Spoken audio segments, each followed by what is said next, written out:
Bonsoir, encore merci d'être là, malgré la pluie, le froid. Merci aussi ceux qui sont par Zoom, qui s'épargnent la pluie et le froid. Et ceux qui vont suivre par YouTube vont faire stop et répéter parce qu'ils ne comprennent pas à cause de mon accent. Qu'est-ce qu'il a voulu dire?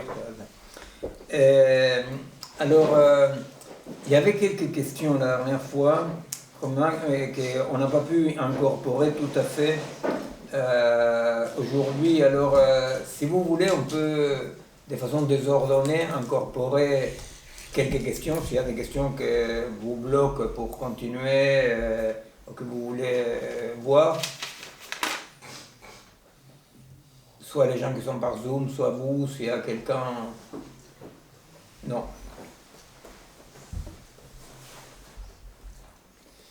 Il y a des questions de Sylvie qui envoie... Je ne sais pas si Bastien, tu te connectes ou pas. Non, je ne suis pas connecté. Moi, je ne peux pas faire tout en même temps. D'accord. Regardez là. Ouais, je vais regarder là. Moi. Tu regardes là-bas. Je me connecte. Bon. Alors bon, j'ai fait juste une petite préambule pour accrocher les wagons, pour voir de quoi on va parler, non? Et il y avait un truc par rapport à... Parce que l'autre jour, avec une réunion avec des biologistes, la dernière fois ici, aussi c'est revenu la question de la lutte sociale, les rapports avec la situation et l'organique. Bonsoir. Bonsoir. Bonsoir. Et bon, je ne sais pas si vous avez... Bon, sinon, on continue, on verra quand ça arrive, quoi. Ou sinon, on peut faire comme on a fait tout à l'heure. Ciao. Comme on a fait tout à l'heure, la prochaine fois, à un moment donné, s'il y a des questions très particulières, on peut les traiter un peu à part. Alors, au fait,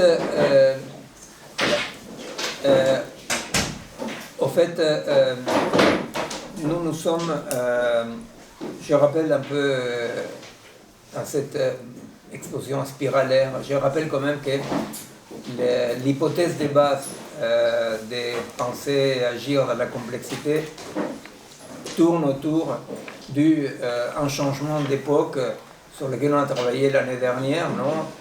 Dans lequel on dit, bon voilà, ces changements, personne décide un changement comme ça, de ce type de changement qui regarde l'épuisement de toute une mode d'autoproduction du monde, n'est-ce pas? Et on dit, bon, ce qui pose beaucoup de questions, effectivement, mais une des questions qui pose, c'est la question qui nous mène vers la théorie de la situation, c'est, comme dirait Deleuze et Guattari dans Qu'est-ce qu'est la philosophie, à la fin, ils font un paragraphe dans lequel ils disent on a connu l'époque des dieux, non, c'est-à-dire dans laquelle la causa sui, celui qui agit non déterminé, était Dieu ou les divinités. On a connu l'époque de l'homme, dans laquelle l'homme, en tant que dispositif, non, était causa sui. Alors ils finissent en disant « espérons que la prochaine ne soit pas pire ». Ils finissent, grosso modo, ils disent ça. Et au fait, bon, il y a deux ou trois choses. Une, nous avons développé la dernière fois à quoi on appelait un dispositif, quand on disait l'époque de l'homme, l'humanisme, etc. Ça ne veut pas dire l'anthropocentrisme. Là, il y a des places, là, non? L'anthropocentrisme, bref, de façon paradoxale, pour dire comme ça, paradoxale dans l'énoncé, non? L'anthropocentrisme, il ne faut pas le comprendre comme si il fut une époque, un mode d'autoproduction du monde dans lequel l'homme était au centre, l'homme en tant qu'espèce, l'espèce humaine était au centre. Sinon on dit l'anthropocentrisme est un dispositif. Et la dernière fois, on a un peu développé la question du dispositif en disant que dans chacune des ontologies ou des cosmovisions, on peut se poser la question comment l'espèce humaine, non pas en tant qu'unité, mais en tant que multiplicité, s'articule de façon différente, n'est-ce pas? C'est-à-dire, on a le droit de se demander, bon, dans l'animisme, par exemple, et l'espèce humaine, par exemple, n'est-ce pas? De la même façon qu'on peut se demander dans l'animisme et les fleuves, non? C'est-à-dire, Bon, voilà. Alors, là, la question, au fond, c'est, mais qu'est-ce qui agit comme causa sui, n'est-ce pas? C'est-à-dire que c'est ce qu'ils veulent dire Deleuze et Guattari quand ils disent on a connu l'époque des dieux, mettant dans un sac, voilà, on a connu l'époque de l'homme, espérons que ce qui arrive soit pas pire, mais ce qui arrive quoi? Quel sera le nouveau dispositif causa sui, n'est-ce pas? Et c'est pour ça qu'on a travaillé beaucoup l'année dernière aussi par rapport à la singularité du vivant. Hein. Pourquoi? Parce qu'aujourd'hui, notre hypothèse, notre constat plutôt, c'est qu'il y a comme une sorte de deux candidats à ce rôle-là. Deux candidats à être, pour le dire comme ça, le sujet, ou, je ne sais pas, ce qui agit de façon non déterminée, etc.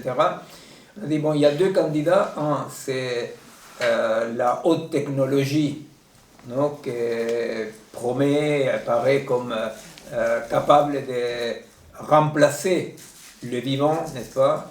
Alors l'autre jour, on avait une réunion avec des biologistes, mais vraiment des biologistes, un copain qui vient ici et d'autres biologistes vraiment qui sont des gens très formés.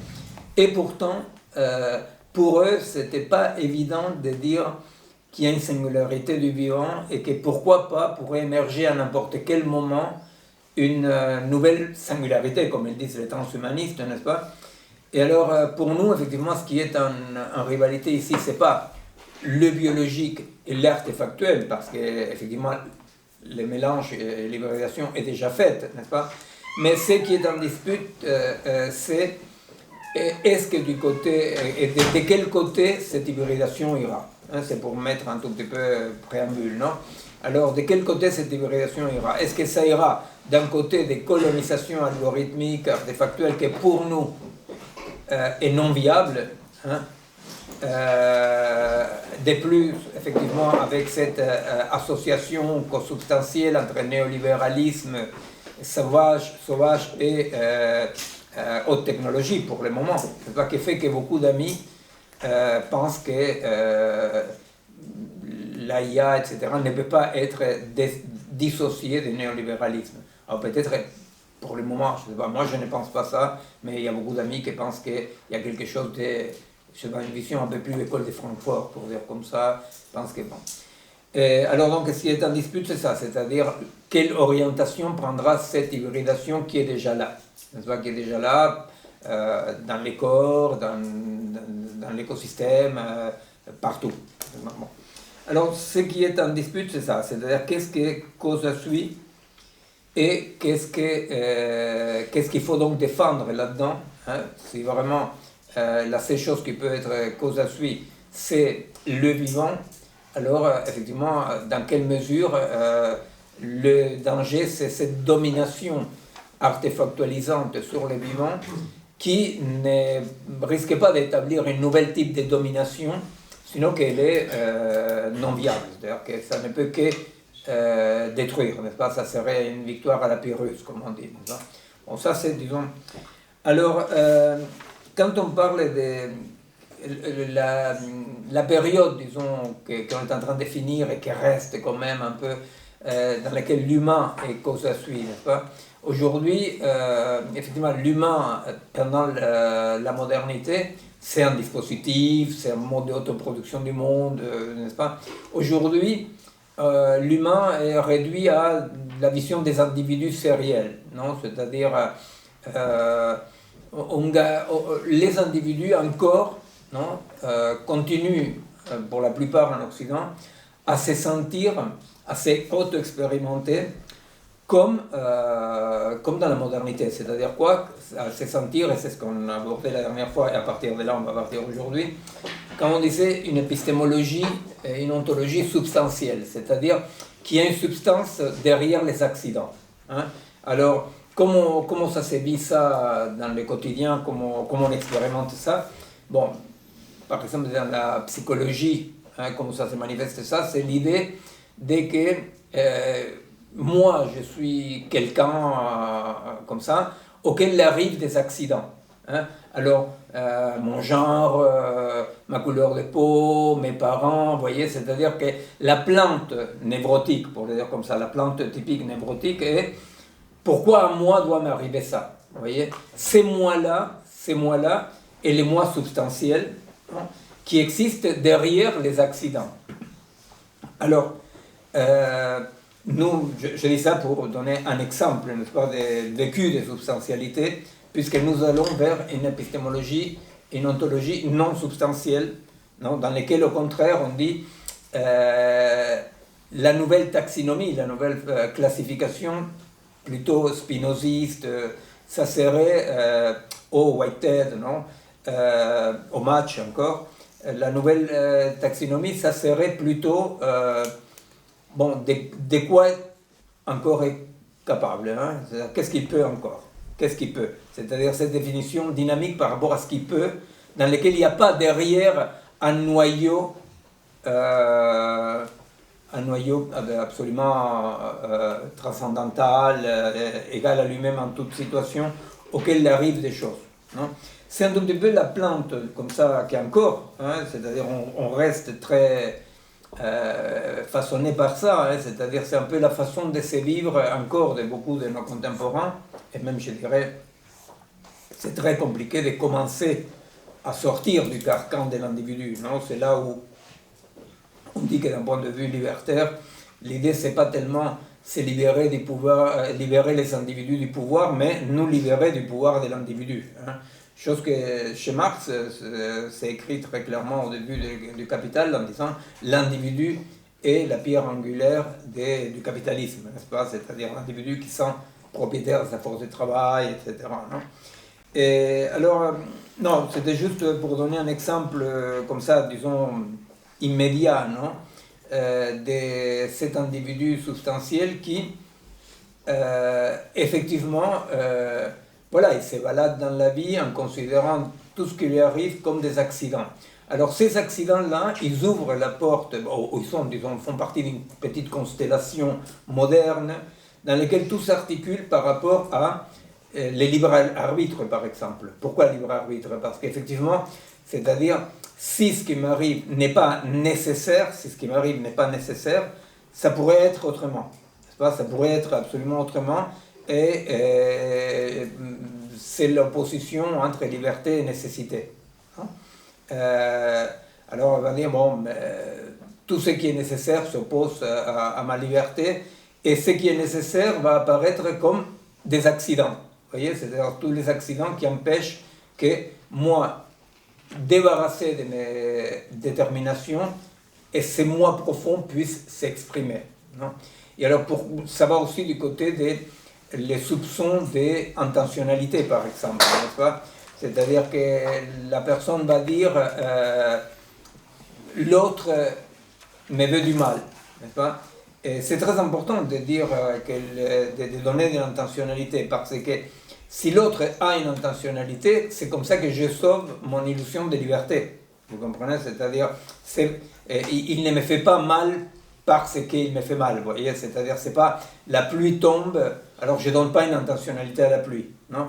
Aussi l'apologue, vous savez, taoïste qu'on avait cité l'année dernière, là quand il dit si une barque vide cogne ta barque, tu dis bon, pas de chance et c'est tout. Mais si une barque occupée par quelqu'un cogne ta barque, tu te fâches contre l'autre, n'est-ce pas? Et alors les taoïstes finissent en disant quand tu comprendras que toutes les barques sont vides, n'est-ce pas? Que c'est ni plus ni moins que l'homme n'est pas un empire dans l'empire de Spinoza. Non, ça veut dire ça. Ça veut dire, finalement, quand tu comprendras que les choses agissent par nécessité et pas par libre arbitre, et pas de façon accidentelle. C'est-à-dire, c'est pas un accident, non? Et alors, toute la modernité de l'homme, de la modernité en tant que dispositif, effectivement pas homme ou femme, mais l'homme de la modernité, qui effectivement est un homme cartésien, se bagarre contre ça. C'est-à-dire, c'est-à-dire être libre, c'est dominer ses déterminations, dominer son corps, dominer Par contre, dans une épistémologie, une ontologie non substantielle, comme le fait Spinoza, nous, on dit, ah ben non, effectivement, la liberté ne s'oppose pas à la nécessité. Hein. Ce qui va s'opposer à la nécessité, ce sont les mécanismes, les engrenages, les dispositifs qui empêchent à un organisme de déployer son mode d'être, c'est-à-dire ce qui lui est nécessaire. Non. Chose qui pose une série d'autres types de problèmes, mais que tout à coup, en vidant cette substance métaphysique derrière les accidents, on va dire non, mais rien n'est un accident. C'est-à-dire, on ne peut pas juger la vie. Hein, on ne peut pas juger la vie. Rien n'est un accident. Tout est nécessaire. Et finalement, il s'agit, par un deuxième genre de connaissance, de connaître cette géographie antérieure, de dire comment je suis fait. Hein, comment je suis fait. Hein, que c'est un tout petit peu ce que Varela, pour citer d'un côté ou de l'autre, hein, il va appeler, pour les organismes, il va dire, un organisme se caractérise parmi d'autres choses par avoir des comportements propres. Hein, il va avoir le comportement propre. Et alors d'un point de vue psychopathologique, la chose elle est un peu rigolote dans la clinique, non? Parce qu'effectivement, ça inverse absolument les points de vue psychanalytiques ou psy-classiques, non? Qui essayent de comprendre qu'est-ce qu'il arrive à une personne, non, qui est là derrière les accidents. Et là, on va dire, par exemple, eh bien quelqu'un il dit je me suis mis en colère parce qu'elle m'a dit ça. Et toi tu dis, non, si tu t'es mis en colère, c'est parce que tu peux te mettre en colère. C'est-à-dire, c'est un comportement propre, n'est-ce pas? Et face à le même stimuli, l'autre aurait fait une dépression. Et face au même stimuli, l'autre serait foutu éperdument. Vous voyez, c'est-à-dire que dans une épistémologie non substantielle, ce que l'autre appelle les accidents, à vrai dire, on dit non. On ne peut pas juger la vie d'un peuple, d'une personne, d'un groupe, peu importe, la juger depuis un non-lieu idéal, abstrait, comme on devrait être, c'est le devoir-être occidental qu'on a abordé avec Rodolphe Couch par rapport à l'ontologie del ser, de l'être, et l'ontologie estartienne, non, de l'être là. Dans l'ontologie occidentale del devoir-être, il y a toujours ce manque à être, non, ce manque à être, dans lequel ce qui arrive ici et maintenant, ce qui arrive dans le présent, est toujours un manque à être, hein, jusqu'à développer toute une psychanalyse du désir qu'on manque, du désir que... Bon, etc. Non? Alors, bon, effectivement, la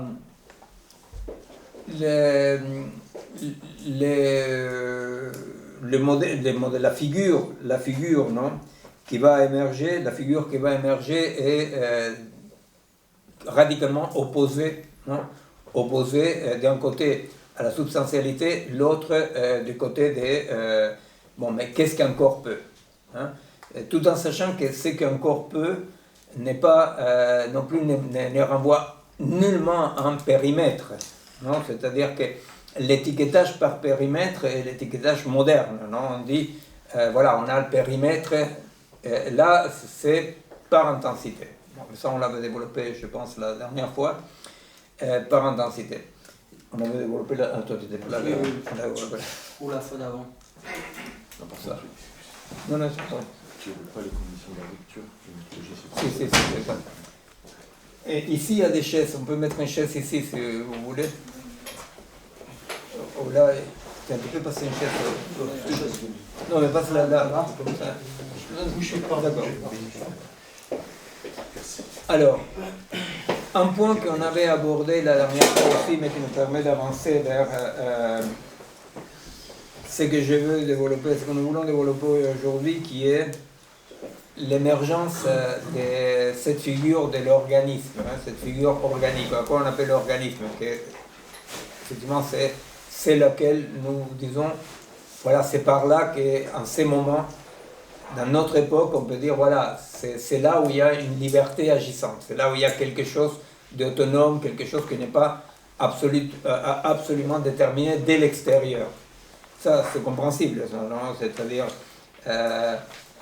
il n'y a pas d'opposition entre déterminisme et liberté, mais la question c'est savoir déterminer de quel côté, non? C'est-à-dire, effectivement, si Spinoza dit tu es libre parce que tu peux déployer ta puissance d'agir, ce qui est ta nature, effectivement, lui, il est en train d'assimiler liberté à nécessité, simplement nécessité antérieure, la nécessité de l'organisme, n'est-ce pas? En tant que de l'autre côté, l'aliénation, ce qui va dire, c'est par là qui passe l'oppression, c'est par là qui passe la perte de liberté, c'est quand on dit, voilà, un organisme, une société, un groupe, je sais pas quoi, du vivant, même les vaches, et les vaches intensives, je sais pas, eh bien, les traitements animaux, c'est quand même quelque chose d'assez horrible, effectivement, on dit, voilà, là, visiblement, il ne peut pas déployer sa puissance d'agir, sa puissance d'agir, il ne peut pas développer. Du coup, ce que tu es en train de dire, c'est que dans cette épistémologie non substantielle, la liberté, elle revient juste à connaître ses propres prédicats qui te déterminent, et c'est dans la connaissance des prédicats qui déterminent ton sujet que tu es libre. Est-ce que c'est ça que tu es en train de dire? Alors, tu es libre, mais à ceci, il faut l'enlever toute tendance solipsiste, puisque, effectivement, parmi les déterminations, sont les déterminations que chacun est empli de la nature, empli de la substance, tu comprends? C'est-à-dire que, alors effectivement, tu peux, pour donner un exemple un peu bête, non? Quelqu'un dit, moi, j'habite sur une dictature, mais je m'en fous parce que moi, j'aime jouer la guitare, et vraiment, le mec, il aime jouer la guitare, alors je déploie, et oui, d'accord, mais le problème, c'est que lui n'existe pas comme un être isolé, substantiel, justement, sinon qu'il existe en tant qu'ampli, tu vois, ampli l'intériorité, tissé d'extériorité, tu vois. Alors, qu'il veuille ou qu'il ne veuille pas, parmi ce par quoi il est affecté, est la dictature. Tu comprends? Alors, donc, là, dans cette idée que la liberté est suivre sa nécessité, effectivement, si on ferme ça, tu vois, comme le fait un coach, par exemple, non? Si suis tes capacités, je sais pas quoi, là, non, c'est tout le contraire, effectivement. Parce que la puissance d'agir est absolument équivalente à la puissance d'être affecté. Non? Et alors, autrement dit, comme Plotin l'écrit, il dit, je ne peux jamais dire avec justesse, jusqu'ici c'est moi. Il n'y a pas un moi avec un périmètre, c'est fini par un périmètre. C'est cette puissance d'être affecté qui permet la puissance d'agir. Vous savez, c'est un tout petit peu quelque chose qui est un peu bateau, mais que je pense c'est tout à fait vrai.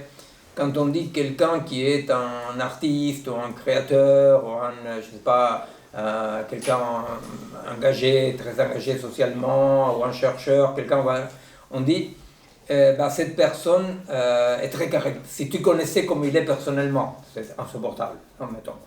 Et on dit, c'est pas étonnant. Je sais que c'est bateau, mais c'est pas étonnant. Vous comprenez? C'est pas étonnant parce que, effectivement, pour pouvoir créer, pour pouvoir agencer des choses, pour pouvoir vivre à la frontière du légal, du légitime, des possibles, vous voyez, etc. C'est vrai qu'il faut être très affecté, c'est-à-dire que la surface d'affection doit être très très grande. Et alors c'est vrai que quelqu'un qui est à cette frontière interrogeant la liberté, la création, la recherche scientifique, quelqu'un qui accepte de vivre dans cette frontière est quelqu'un qui accepte un niveau de déséquilibre important. Et il n'y a pas de... il n'y a pas d'artistes, de militants, de chercheurs, je sais pas, d'amoureux, qui vraiment, en étant la frontière, en vraiment acceptant que son désir met en risque sa stabilité, parce que c'est ça qui se passe, n'est-ce pas? C'est-à-dire que je répète, c'est bateau, mais c'est quand même comme ça. Hein. C'est-à-dire, pour accepter d'occuper ces lieux-là, ça veut dire quoi ces lieux-là existentiellement? Ça veut dire accepter d'être affecté à tel point que ton désir met en cause ton équilibre. N'est-ce pas? Donc, chez les vivants, la stabilité est due à l'éloignement de l'équilibre. Et ça, il faut le penser avec des exemples très simples. Vas a terminar con los tortícolis, venía a sentarte acá. Pero no vas a terminar con tortícolis, me da tortícolis a mí me da tortícolis, venís a sentarte acá. No, no te preocupes, no te preocupes. No, yo soy un papá, je me préoccupe. D'accord. Non, ça, il faut les penser dans des exemples très, très simples, c'est-à-dire, vous imaginez une danseuse, un danseur, quelqu'un qui fait des cirques, un équilibriste, n'est-ce pas? C'est-à-dire quelqu'un qui est vraiment dans la recherche artistique. Qu'est-ce qu'il est en train de faire en permanence? Ce qu'il est en train de faire en permanence, c'est se laisser affecter. Et se laisser affecter prendre la forme d'une mise en danger de cet équilibre, vous voyez. C'est pour ça qu'il y a quelque chose de mortel, non? De danger de mort, non? Dans le sens que, pour les vivants, la stabilité, c'est rester vivant, quoi, la stabilité est sous condition d'un éloignement de l'équilibre. Mais il y a des façons différentes de s'éloigner de l'équilibre, vous voyez, il y a des façons je sais pas, voilà, on peut être OPS ou... Non, ce sont des blagues. Dans ton exemple du guitariste qui vit dans une dictature et qui dit mais moi c'est la guitare et la dictature ça m'affecte pas, je m'en fiche. C'est quoi? C'est une instance en lui qui refuse d'être affectée par le contexte politique, et cette instance elle est déterminée par d'autres plis en lui. Absolument. Donc en fait son attitude de ne pas être affecté par la dictature n'est pas moralement jugeable. Oui, mais ça vient de... Enfin, il n'y a pas une conscience non. Il y a une marge de liberté en lui qui dit non, je sais pas. Dans ce dispositif que nous avançons, effectivement, tu ne peux pas faire entrer par la fenêtre ce que tu as viré par la porte. Exactement. Et c'est pour ça que Spinoza va dire tout mode d'être est parfait en soi. Tu vois, c'est les fameux ni à la pierre ni à l'aveugle le manque la vue. Hein? Ça veut dire quoi? Voilà, chacun est complet comme il est. Alors, aucune possibilité d'un jugement moral. Tu dis à l'autre con qui joue la guitare pendant que voilà, il y a l'apartheid, je sais pas quoi. Tu ne peux pas dire il se trompe. Tu comprends? Voilà. Alors, effectivement, après, il y a comme des opportunités d'agencement, on pourrait dire ça. Tu comprends? Que tu vas ou tu vas pas, tu vois, c'est-à-dire il y a comme des battements qui sont les permanentes modifications dans le mode d'être affecté, hein, qui sont les changements des puissances, hein, les changements permanents des puissances. Dans ces changements permanents des puissances, il y a des moments plus, des moments moins, tu vois. À ces moments-là, il accroche pas.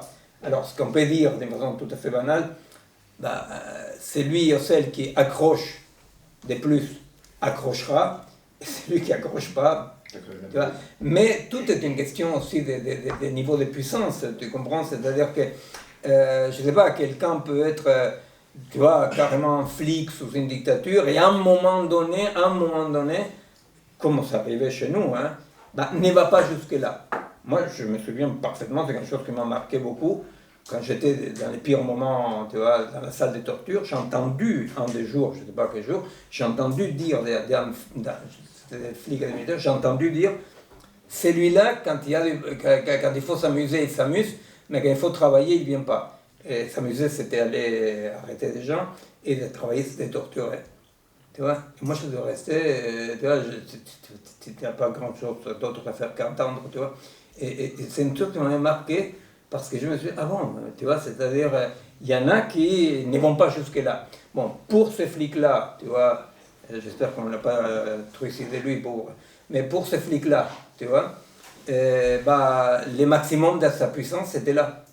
Tu vois, c'est parfait. c'est parfait, tu vois, c'est-à-dire, c'est pas qu'il devait devenir un résistant, et voilà, pour lui, à ces moments-là, ces fluctuations des puissances permanentes, tu vois, les plus et les moins des puissances, hein, bah, à ces moments-là, lui, à ces moments-là, tu vois, il peut, à un moment donné, plus de puissance, ça veut dire effectivement plus de liens, plus d'intensité, tu vois, la puissance, une fois encore, c'est pas quelque chose de solipsiste, n'est-ce pas? Bah, à un moment de plus de puissance, le mec, il peut n'est pas torturé, tu vas dire, essayer de, tu vois, et au même moment que quelqu'un d'autre, tu vois, une fois, un Chilien m'avait dit, on parlait de l'époque de la résistance, je sais pas quoi, et alors il m'a dit quelque chose de très drôle, il m'a dit, oui, mais vous faisiez ça parce que vous étiez résistant. Et moi, ça m'a fait très drôle, tu vois, parce que c'est-à-dire, tu vois, substantiellement résistant, tu comprends, c'est-à-dire, c'était quand même rigolo, tu vois, parce que personne n'est résistant, tu vois, et il y a ce que tu peux, ce que tu peux pas, et au fur et à mesure que ce que tu peux et tu ne peux pas, tu te trouves accroché dans un devenir que, tu vois, fait que finalement c'est plus difficile de trahir à la fin. La question c'est qu'il y a quand même la mauvaise foi. On va mettre un salaud devant un effort pour. Bien sûr, tout à fait. C'est-à-dire c'est la mauvaise foi sartrienne, n'est-ce pas? C'est-à-dire que c'est lui qui va dire je ne peux pas faire autrement, n'est-ce pas? Je ne peux pas faire autrement, c'est effectivement juger la vie, c'est ce que j'ai dit tout à l'heure d'un point de vue plus psychologique, c'est cette passion triste de juger la vie de l'extérieur, n'est-ce pas? Dire juger la vie dans quel sens? Vous avez la mauvaise foi ou la banalité des mal, comme dirait Hannah Arendt, je ne sais pas quoi, qui dit voilà, j'étais guichetier à la préfecture de Paris. Je ne vais rien savoir, madame, vous ne pouvez pas avoir votre carte de séjour, je ne suis que guichetier. Alors, qu'est-ce que tu as à dire là? Il y a les récits et les processus. Tu dis, écoute, mon vieux, toi tu es celui qui peut ne pas donner la carte de séjour. Tu vois? C'est ça les côtés, tu vois, un peu proum, tu vois, les chape de béton qui te tombent dessus. C'est de dire, ben non, toi, c'est pas que toi, si tu avais pu, tu aurais voulu, tu vois, comme en psychopathologie, tu vois, il y a plein de gens qui, si leur femme l'avait laissé, ils seraient Rubinstein, tu vois. Et tu dis, heureusement que ta femme t'a pas laissé, parce que sinon, tu saurais que tu n'es pas Rubinstein. Mais c'est, tu vois, cette vision comme ça de dire, si j'avais pu, tu vois, et alors, bon, toute puissance s'exprime, tu vois. Et alors, voilà, c'est la triste réalité. Tu dis, non, comment ça me fait du mal de ne pas donner la carte de séjour. Et tu dis, non, mais toi, tu n'es que celui qui n'a pas donné la carte de séjour. Et en plus, tu as la tristesse supplémentaire de juger moralement ton truc et te justifier de mauvaise foi. Toute puissance s'exprime, sauf s'il y a des contraintes extérieures, par contre, qui peuvent la bloquer ou pas. S'il y a une contrainte extérieure, la puissance s'exprime quand même. Oui, mais elle est... mais elle est tracée, bien entendu. C'est-à-dire que la puissance s'exprime de toute façon. Alors, effectivement, si tu as un mur devant toi, ça, c'est pas la mauvaise foi. Mais la puissance s'exprime, mais elle ne peut pas se déployer sans limite. Tu comprends? Mais la puissance s'exprime. Qu'il y a répression, qu'il n'y ait pas de répression, la puissance s'exprime. Bon, voilà. Et je me suis éloigné un peu, oui. Alors, donc, cette puissance qui s'exprime, nous... on était, bon, un petit truc pour voir si je ne vais pas laisser, parce que à un moment donné, je me suis dévié. Bien, c'est pas grave, on va raccrocher les ballons. Et en fait, la question c'est, nous disons, bon, il y a eu un grand changement. Alors c'est un point avant de venir à l'organisme, non? Il y a eu un grand changement. Nous, on est en train là de dire, mais pourquoi est-ce que nous, par exemple, aujourd'hui, nous ne pouvons plus vivre dans un monde des substances, des êtres substantiels, des objets qui ont la permanence de l'objet, vous comprenez? Qu'est-ce qui détermine ce type de changement, hein? Alors, un des exemples qu'on avait évoqué les deux dernières fois, c'était que ces mondes faits de substances, d'objets permanents, etc., ces mondes comme ça dans lesquels la matière est là, ces mondes-là s'étaient déconstruits de tout point de vue.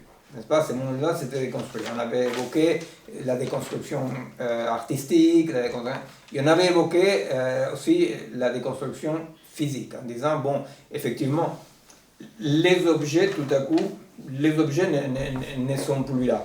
C'est-à-dire il y a quelque chose comme ça de l'objet qui se barre. Hein. Pourquoi? Parce qu'on va émerger tout ce qu'on parle de physique quantique, au-dessous d'un seuil. Au-dessous d'un seuil se passent des choses bizarres, on disait, n'est-ce pas? Des choses bizarres que, au-dessus de ces seuils-là, nous vivons dans un monde, comme je pense que c'était toi qui disais l'autre jour, oui, mais moi, quand j'avais repris aussi, en disant, bon, nous, il vaut mieux qu'on bouge comme si le monde était substantiel, n'est-ce pas? C'est-à-dire, si un mur, il vaut mieux que tu ne te cognes pas contre les murs, n'est-ce pas? Nous, il vaut mieux. Alors on dit, mais alors, c'est quoi ces changements? Hein? C'est quoi un changement? C'est quoi que tout à coup opère pour que, du coup, cette désubstantialisation du monde moderne émerge, n'est-ce pas? C'est-à-dire, pourquoi tout à coup les peintres se mettent à dire il faut abandonner les figures classiques? Pourquoi les danseurs disent qu'il faut chercher d'autres archétypes, etc. Et alors on dit, par rapport à la peinture, à l'écriture, à la danse, vous voyez, on a du mal à répondre comme ça. Là, apparemment, n'importe qui pourrait dire, bon, finalement, il y a un cycle d'un mode de production artistique qui finit, qui s'épuise. Mais par contre, il y a une sorte de retour, non, par la fenêtre, ce qui est parti par la porte, l'idée de la substantialité dans la physique. Pourquoi? Parce que si on dit à quelqu'un, par exemple, bah, tu vois, jusqu'à un certain moment, on pensait que la matière était solide, qu'il y avait la permanence de l'objet. Non? Et on dit non, mais maintenant, on sait qu'il y a des atomes, des particules, des sous-particules, etc. Alors, quel est le danger d'une interprétation réaliste? Là, qui en art, on peut pas, ça serait difficile de la voir. Bien, le danger d'une interprétation réaliste, ça serait de dire, ah, mais ce qui se passe, c'est qu'on a découvert que derrière la matière, avec la permanence de l'objet, derrière les objets newtoniens, pour dire comme ça, vous savez, les objets newtoniens sont, vous avez une pierre, cette pierre-là, elle est où qu'elle soit, n'est-ce pas? C'est-à-dire qu'elle soit dans l'espace, sous terre, peu importe, la pierre, elle est.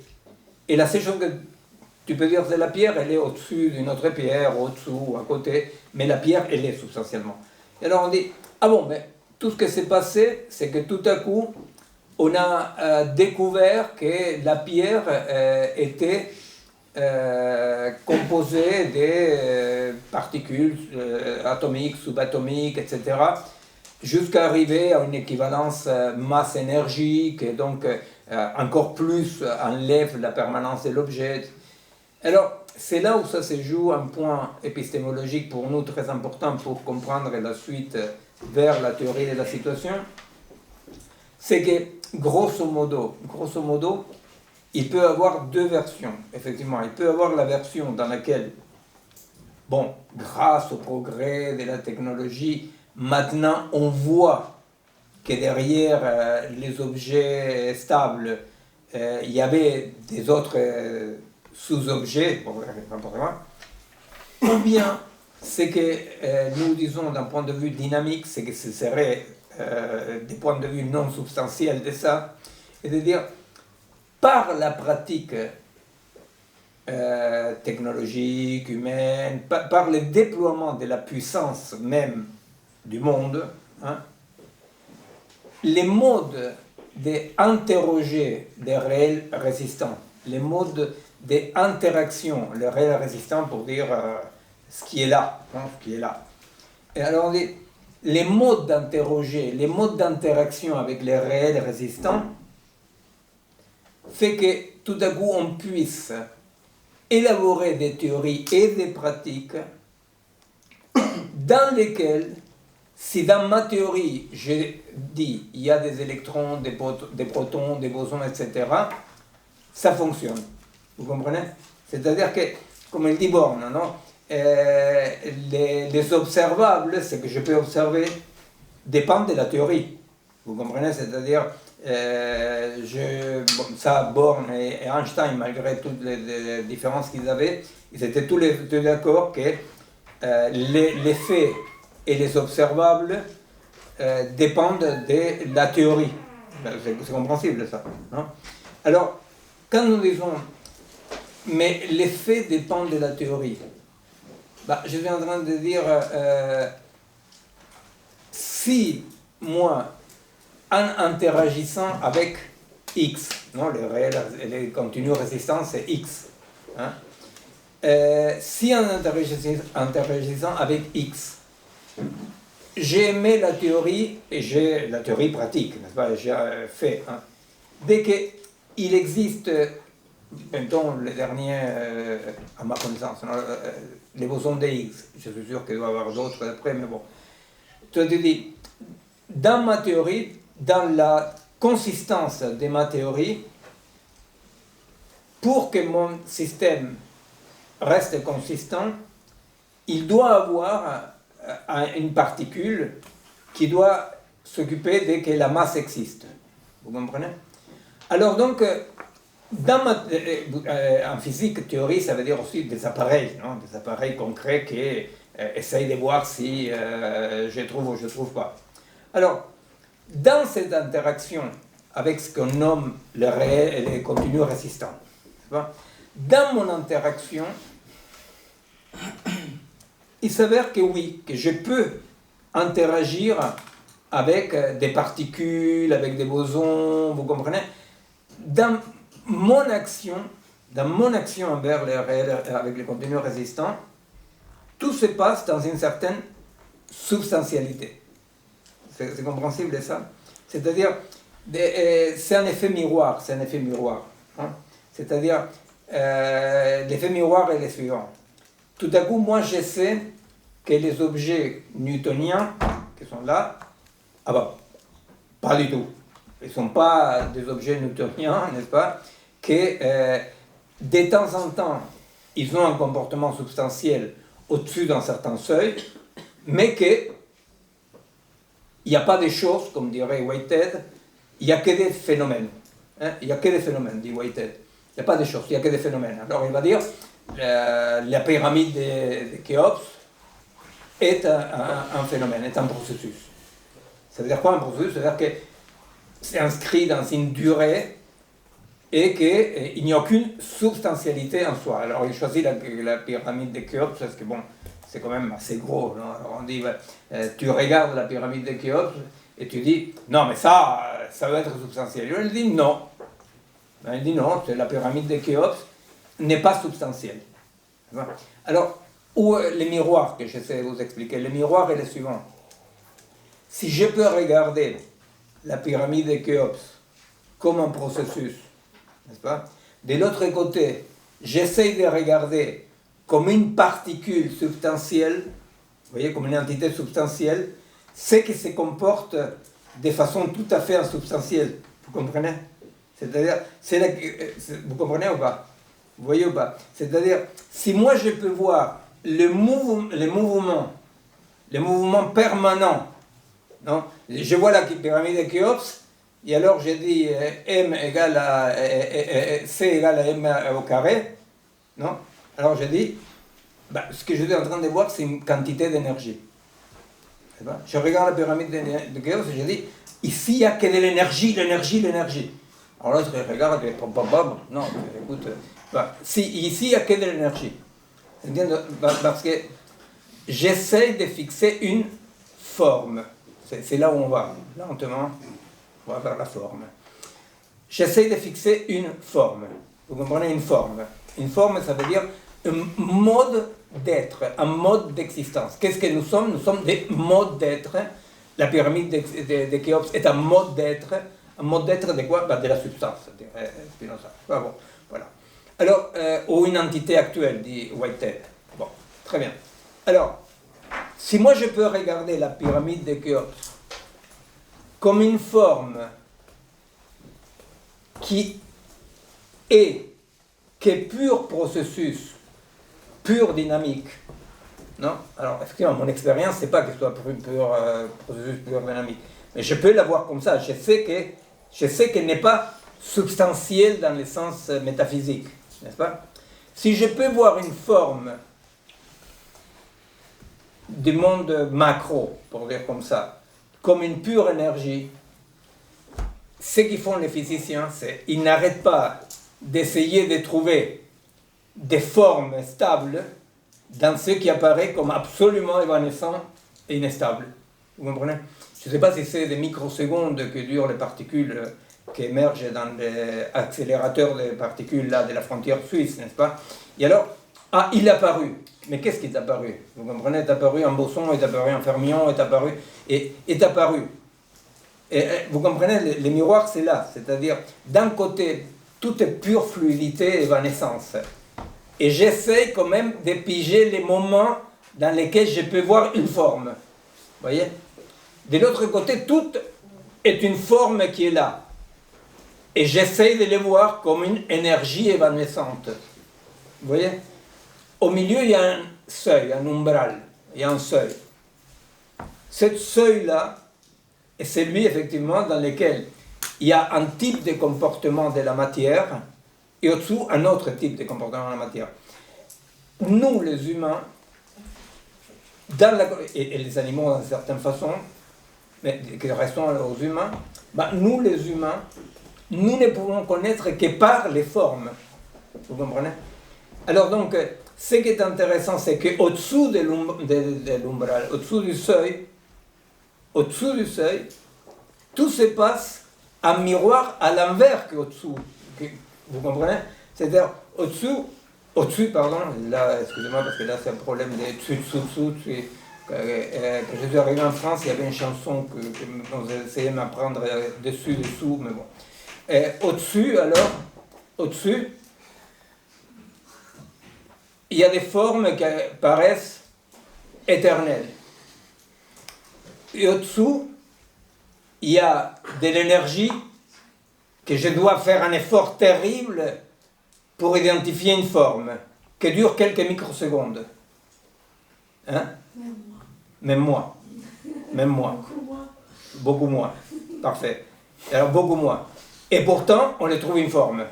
Pourtant, on dit que c'est une forme. Vous comprenez? Alors, qu'est-ce que j'étais en train de dire? Ce que j'étais en train de dire, c'est que l'idée naïve, un peu moderne, occidentale, de que les changements qu'on est en train de vivre, c'est parce qu'on a découvert, vous voyez l'idée qu'on a découvert une autre dimension, une autre mode d'existence de la matière. À vrai dire, dans l'idée dynamique de l'autoproduction du monde, c'est ce qui se passe, c'est qu'il y a eu une extension de la capacité d'agir des humains avec la technologie. Vous comprenez? C'est-à-dire, ce qu'il y a eu, on ne découvre rien. On élargit la capacité d'action des humains et la technologie. Vous voyez? Ça, peut-être, semble beaucoup d'efforts et beaucoup de blabla pour peu de choses, mais c'est peu de choses, ça veut dire quelle rationalité avons-nous pour remplacer la téléologie et les mythes du progrès, vous comprenez? C'est-à-dire quand même que pendant quelques siècles, l'Occident colonial a convaincu que la connaissance était découverte de ce qui est là. Nous, dans une épistémologie non substantielle, nous on doit dire, ah ben non, c'est-à-dire l'objet n'est pas la source de la connaissance. L'objet n'est pas la source de la connaissance. Hein? La connaissance, dans un sens très spinoziste, est l'émergence de cet agencement, hein, dans lequel émerge une dimension. Va émerger une dimension. Hein? Émerge une dimension, comme l'exemple de Deleuze, Spinoza, le soleil, hein, émerge une dimension dans le sens, vous connaissez ça, c'est-à-dire c'est les premiers genres de connaissances, la personne dit le soleil, il est méchant. Vous voyez, l'intentionnalité, etc. Intentionnalité, pourquoi? Parce qu'il pourrait ne pas les faire. Alors, le soleil, il est méchant parce qu'il me brûle. Et sinon, il dit, ah, le soleil, il est gentil parce qu'il me réchauffe. Alors, on met une intentionnalité, il est gentil, il est méchant. À vrai dire, on dit, tout à coup, je peux connaître quelque chose du soleil par rapport aux traces du soleil dans mon corps. Hein? Par rapport aux traces du soleil dans mon corps. Qu'est-ce qui fait le soleil dans mon corps? Et alors, du coup, ce que je connais du soleil, il y a plus soleil et moi, il y a l'émergence de cette dimension que Mach et Whitehead vont appeler les sensations. Hein, quand il dit les sensations sont les modes, les sensations sont la forme sous laquelle le monde se présente au monde. Elles ne sont pas dans notre esprit, elles sont des phénomènes du monde. Elles sont des phénomènes du monde, non, les sensations. C'est-à-dire que cette sensation, comme le dit Mach et Whitehead, non, ces sensations sont les dimensions émergentes des agencements que Spinoza va décrire. Vous voyez, c'est-à-dire, du coup, c'est pour ça que, est-ce que j'ai découvert quelque chose du soleil? Maintenant, émerge dans cet agencement des sensations, émerge une connaissance de ce que le soleil est pour les vivants, n'est-ce pas? Mais qui n'est pas d'un côté ou de l'autre. Hein? Bon, alors la dernière fois je disais un tout petit peu par rapport à ça que parmi tous les grands, bon, ce premier point est un point peut-être un peu aride, mais c'est un point qui épistémologiquement est très important pour ne pas retomber dans les pièges du progrès. Parce que si on tombe dans les pièges du progrès, pour moi un piège, mais si nous allons vers une épistémologie de la découverte, on ne peut pas garder une ontologie non substantielle, vous comprenez? C'est contradictoire. C'est-à-dire, si je découvre, c'est parce qu'il y a quelque chose qui était là. Hein. Sinon, phénoménologiquement, s'il n'y a pas quelque chose qui est là, s'il y a cette production, cette autoproduction du monde, du vivant, alors là, effectivement, il n'y a pas la possibilité de parler de la connaissance comme progrès et découverte.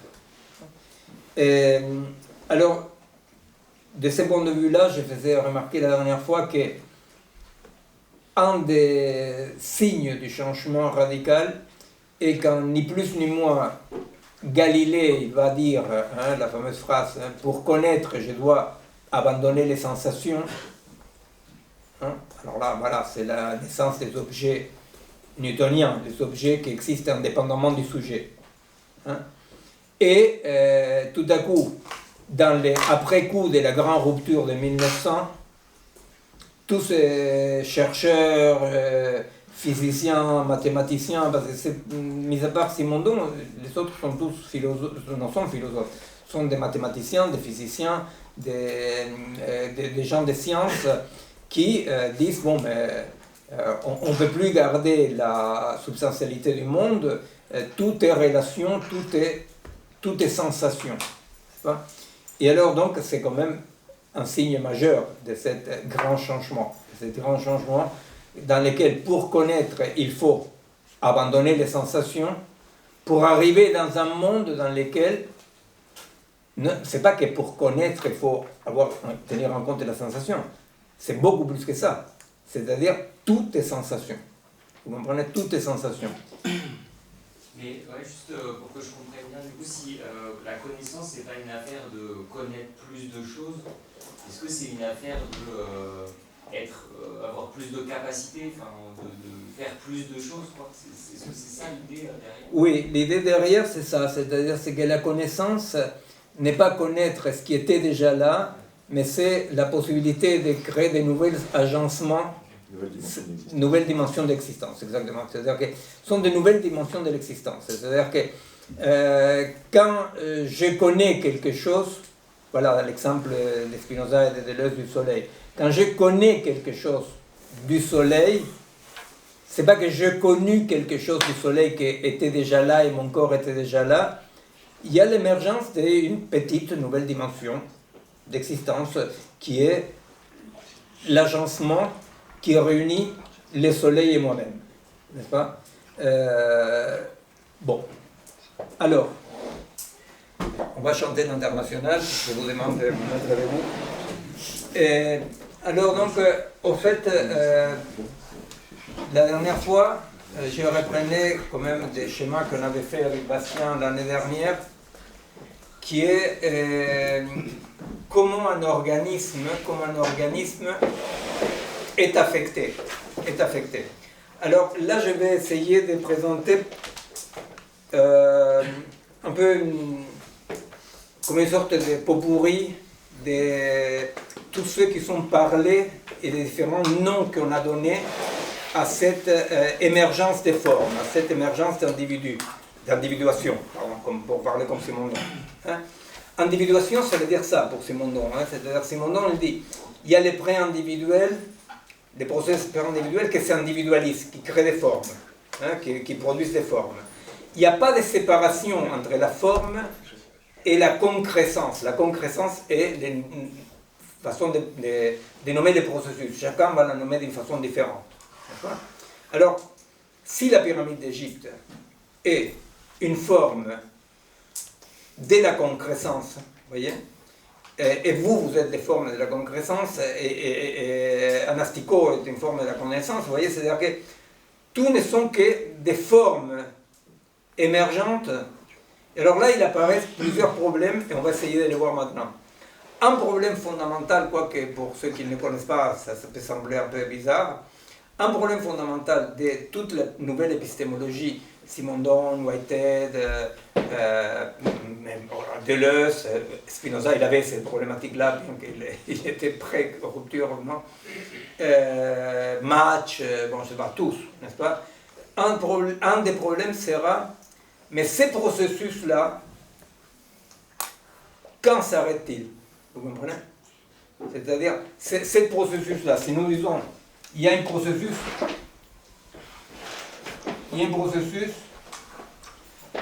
un pur processus. Disons, alors, ce qu'on appelle les continus résistants, les continus résistants, on appelle c'est contre quoi on est en train en permanence de dialoguer, interagir. Non? C'est-à-dire, vous faites des mathématiques et vous êtes en train de travailler un théorème. Par exemple, nous, on avait fait, on avait travaillé en logique mathématique et il y a très très très longtemps. Et c'était très drôle parce que quand tu travailles en logique mathématique à partir d'un certain niveau, de l'autre côté, ça répond. Ça répond. Et nous, on avait appelé ça X-tolérance. Que X, non X. Tolérer, on ne tolérait pas certaines hypothèses. Vous comprenez? C'est-à-dire, c'est très drôle dans la recherche en physique, en mathématiques, dans la recherche en biologie, c'est un peu différent, mais un peu. Disons, ce qui est très drôle, c'est que c'est comme si vous êtes en train de jouer aux échecs, mais que vous ne voyez pas la personne qui joue aux échecs. Mais certains coups sont possibles, d'autres coups non. Vous avez vu, par exemple, quand vous jouez contre l'ordinateur, non? Vous ne pouvez pas tricher, parce que si jamais vous faites que le cheval saute d'une façon différente, pic, il revient en arrière. Bon. Et les continus résistants fait pic, non. Voyez? Mais il ne dit jamais oui. Vous comprenez? Il ne dit jamais oui. Juste ce que vous pouvez faire, vous jouez. Et ça, c'est une des raisons pour lesquelles un ami iranien nous avait fait remarquer ça. Qu'en Iran, il avait vu que les facs de sciences, mathématiques, physique, etc., étaient remplis d'islamo très très très radical. Par contre, les humanités, non. Ça nous semblait évident, nous, la réponse. Les humanités croient à l'homme.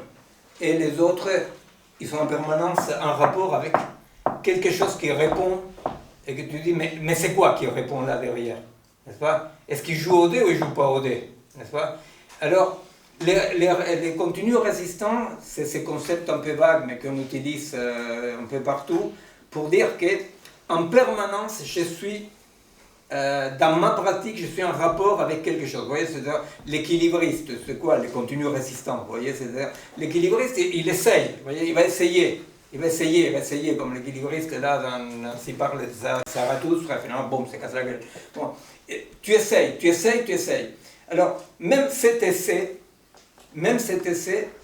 c'est une façon de dire, il y a comme un dialogue dynamique permanent entre les possibles et, boum, la perte, quand cette stabilité, l'équilibre casse la stabilité. Le déséquilibre vraiment casse la stabilité.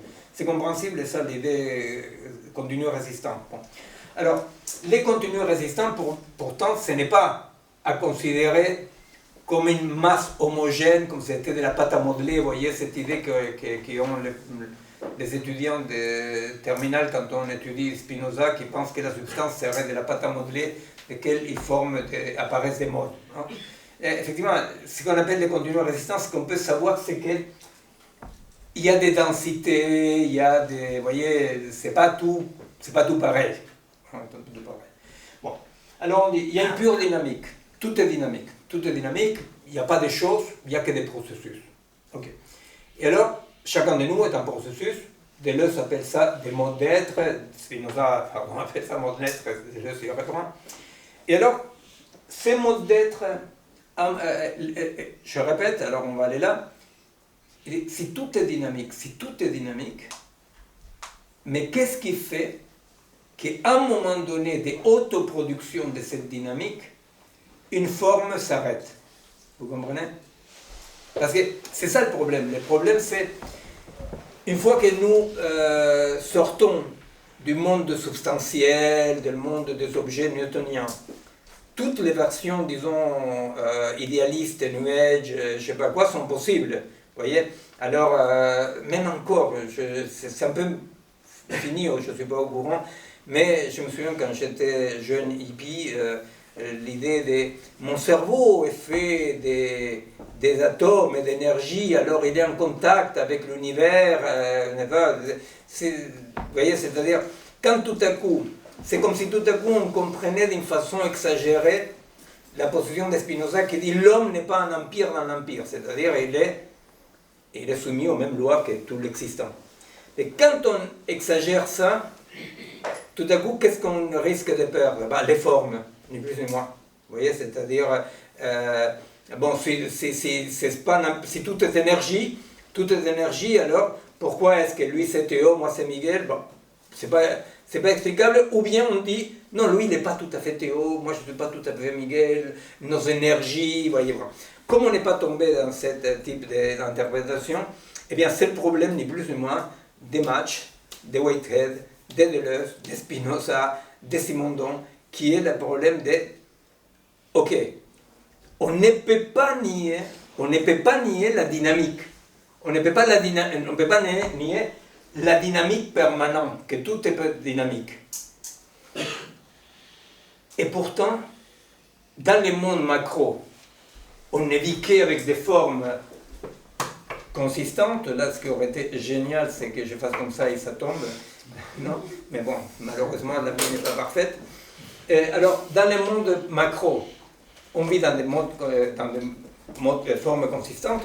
Et dans les mondes micro, les chercheurs, ils ne cherchent pas autre chose qu'à identifier des formes, n'est-ce pas? Même des formes hyper évanescentes. Vous savez que Spinoza, il avait une tête inexplicable, il avait écrit la question des seuils. Il avait écrit la question des seuils. Parce qu'il s'était posé la question, il s'avait dit, mais comment existe le mode? Non? Il dit, les modes sont des modes de la substance. Hein? Et la substance, c'est le tout de chaque mode. Parce que la substance, ce n'est pas une pâte à modeler, la substance, c'est une dynamique. Hein? Quand Spinoza dit, tout ce qui existe, ce sont des modes de la substance. Et les modes, ils sont au moins deux attributs. La pensée et l'étendue. Okay. Mais il va dire, et lui, il se pose la question, il dit, ok, la substance, mais de quoi est faite la substance? Qu'est-ce qu'il y a? Les parties extensives. Et alors, lui, il va jusqu'à l'intuition incroyable de dire que finalement, tout est fait, il ne va pas dire d'énergie, mais presque, il va dire, tout est fait des parties infinitément petites, non? Qui sont évanescentes et qui n'ont pas d'épaisseur. Et quoi, il parlait des neutrinos, vous voyez, il parlait de quoi? Vous voyez, il parlait d'une sorte de particules, que finalement ces particules, ben, ce n'était pas extensif. Vous comprenez? C'est-à-dire que Spinoza, il va, en s'interrogeant, il dit, mais, non, mais de quoi il est fait tout ça? De quoi il est fait? De quoi il est fait? De quoi il est fait? Ben, le mec, il décrit, sans décrire les seuils, que c'est notre boulot à nous, c'est ça, notre boulot, c'est de comprendre les seuils. Il y a tout ce que j'ai connu, mais lui m'a dit que c'est vieillot, c'est impossibilité de Paoli, impossibilité, non, comment ça s'appelle? Impossibilité, ça s'appelle? Non, exclusion.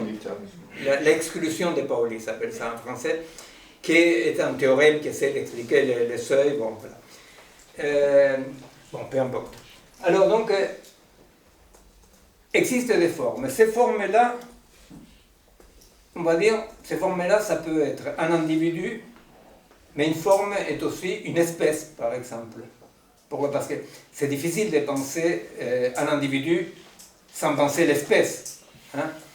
Là, il y a des discussions que, si on a le temps, on pourrait voir entre Deleuze et... Bon. Alors, on va dire, émerge une forme.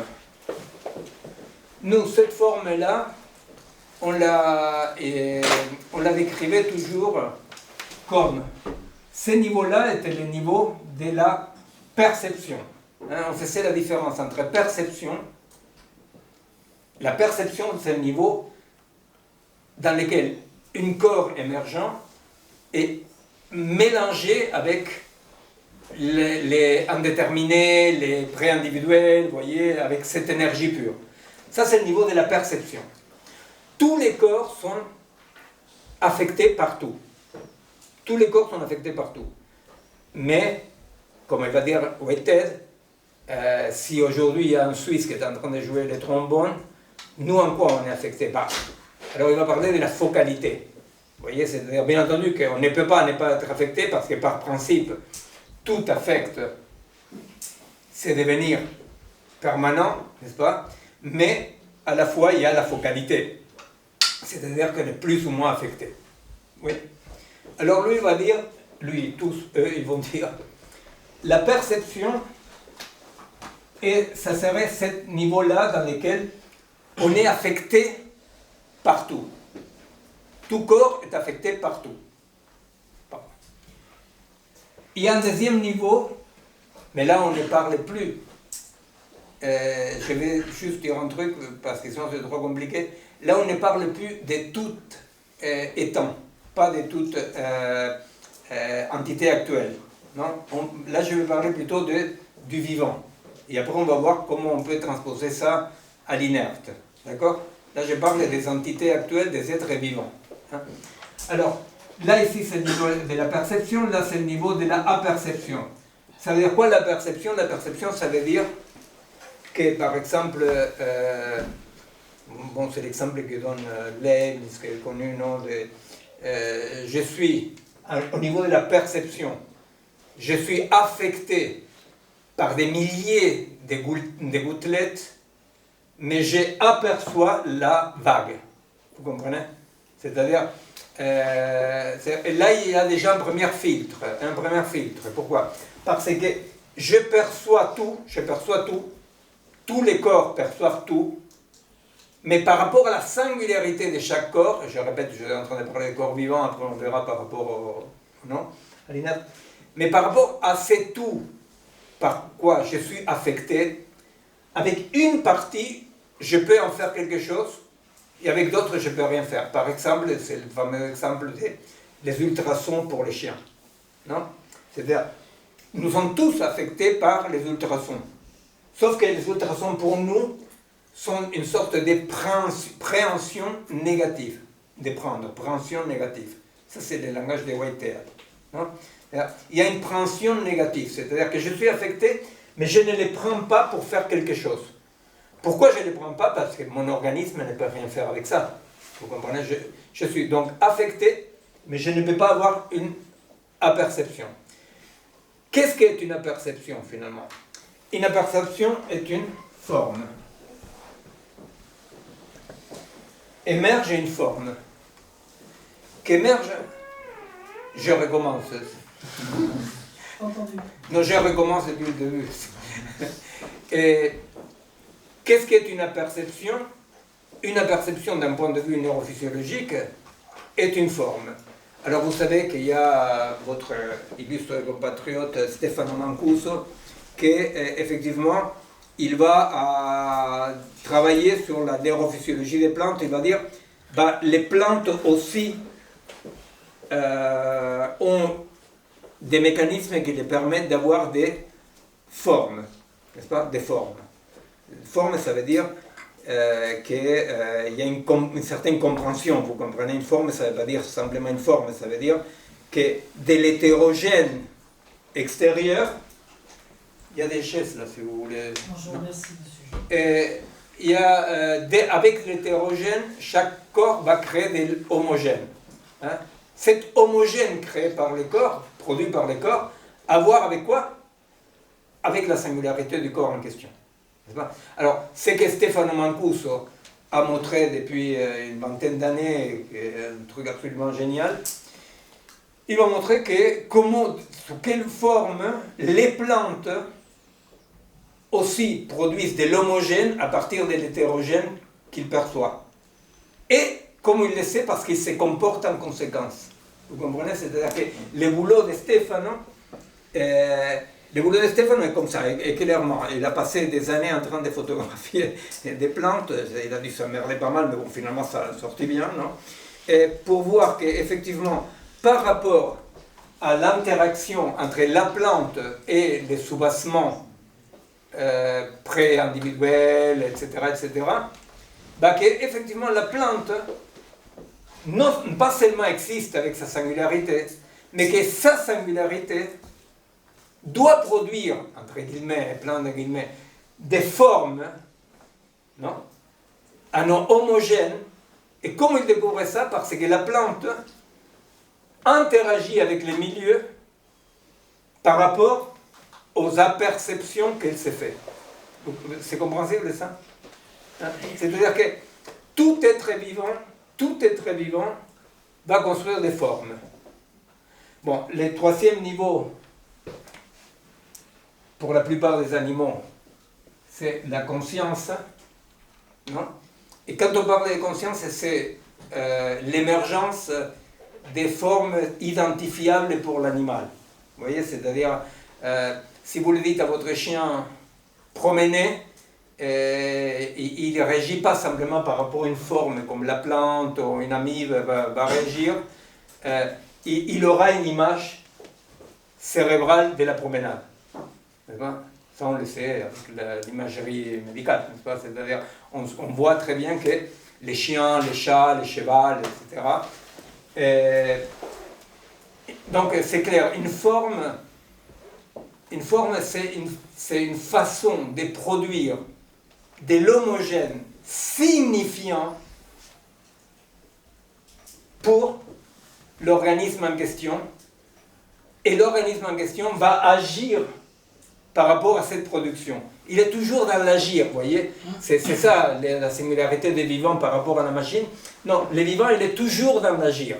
Il est en train de préhender, je ne sais pas si en français c'est bien, non, c'est parce que Whitehead, il dit préhension, non, prendre des machins, des contenus. Ça dit en français, la préhension. Préhension, ben voilà, alors ça se dit en français. Ouais. Voilà, ça se dit en français. Et donc, non, de temps en temps, je constate que si je continue à parler en français après une certaine heure ou pas. Alors, donc, la préhension est une préhension positive ou négative, va dire Whitehead. Positif, c'est quand, boum, j'en fais quelque chose. Négatif, c'est quand, avec ça, je ne peux rien faire. Mais tous les organismes sont affectés par tout. Hein? Alors, là, ce qui va émerger là pour mon chien, qui s'appelle Toby, là, si jamais ça vous intéresse, ce qui va émerger à Toby, c'est, à partir de cette préhension, non, et l'émergence de certaines formes, Toby, il produit une image cérébrale de la patéo de la promenade. Et les humains, on est bien emmerdés parce que les humains, on a un autre niveau que la conscience réflexive. la conscience réflexive est ce phénomène qui est en rapport avec une autre dimension, qui est la dimension symbolique. N'est-ce pas? C'est-à-dire que les humains, avec les formes et la conscience réflexive, rentrent, si au-dessous, pour dire comme ça, mais c'est pas au-dessous, après on verra, c'est pas au-dessous, c'est une façon de présenter. Mais si ici, on est en contact avec tout, on est affecté par tout, là-haut, les humains sont affectés par un tout de la langue articulée. De la langue articulée, de la pensée articulée. Un tout. C'est pour ça que nous, on a écrit un bouquin qui n'est pas apparu ici, il est apparu en Italie, en Argentine. Un bouquin qui s'appelait « ChatGPT ne pense pas, le cerveau non plus ». Non? Parce que tout le monde disait « mais est-ce que ChatGPT pense ?» Et nous, on disait « ça serait bien étonnant d'un point de vue neurophysiologique que ChatGPT pense, parce que le cerveau ne pense pas. » Parce que le cerveau participe, comme un ouvrier à la chaîne, participe à la chaîne symbolique, à la combinatoire symbolique, n'est-ce pas? Et il est traversé, etc. L'information, c'est ce qui arrive ici. La compréhension, c'est ce qui traverse tout ça. C'est compréhensible ça, non? C'est pour ça, à niveau de l'information, il peut y avoir des contre-vérités, post-vérités, ou tout ce qu'on a vu qu'ils disent. Parce qu'effectivement, ils te disent, il arrive, Poutine prendre le petit déjeuner. Ah merde, je n'ai pas préparé le café. Ah non, Poutine finalement ne vient pas. Ah ben c'était une post-vérité, vous voyez, on ne peut pas savoir. Bon, ça c'est juste quand tu es devant ton écran en train de te lobotomiser, parce que quand tu mets ton corps, que Poutine soit là ou soit pas là, tu le sais. Ce que je comprends par la praxis n'a pas de post-vérité. Ce que je comprends par la praxis me configure, me conforme, me constitue à niveau cérébral, modifie mes réseaux neuronaux et modifie mes neurones, n'est-ce pas? À tel point que ça c'est une discussion en biologie, est-ce qu'il y a de l'information qui circule à travers la synapse? Nous on dit non, pas du tout, il n'y a pas d'information qui circule à travers la synapse. À travers la synapse il y a des perturbations qui modifient le neurone, qui modifie la structure cérébrale, n'est-ce pas? Bon, alors là maintenant je vais faire un tout petit peu les pots pourris. Alors,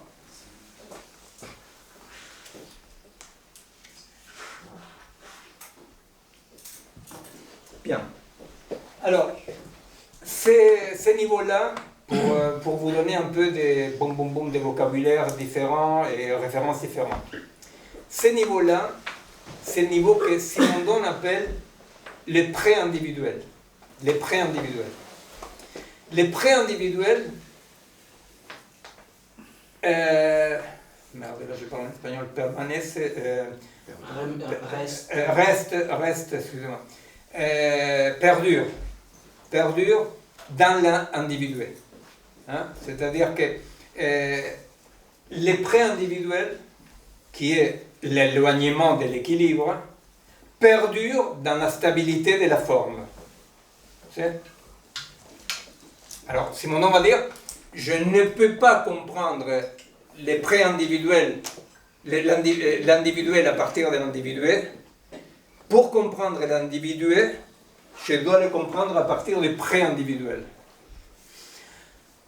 Alors, sous quelle forme restent les pré-individuels? Sous quelle forme reste la pure dynamique dans l'organisme fait? Bon, ça, c'est un exemple qu'on a donné 1000 fois, je passe vite fait, mais je le dis quand même. Quelle est la différence entre un agrégat et un organisme? C'est qu'un organisme, dans un organisme vivant, ce qu'on a du mal à voir dans l'entité actuelle, comme l'appelle Whitehead, non? La pyramide de Khéops. Il dit, c'est pas une chose, c'est une pure dynamique. Là, on a du mal à voir dans la pyramide de Khéops la pure dynamique. Par contre, dans un individu vivant, la pure dynamique, on la voit. C'est même très étonnant, et fermement par une discipline de notre cerveau, à travers la culture, qu'on n'arrive pas à voir la dynamique dans un être vivant. Vous voyez? Pourquoi? Parce que, alors c'est l'exemple, hein, c'est-à-dire si j'amène ma bagnole chez le garagiste, je viens une semaine après, et je vois qu'il n'a plus le même châssis, je dis, vous m'avez changé le châssis.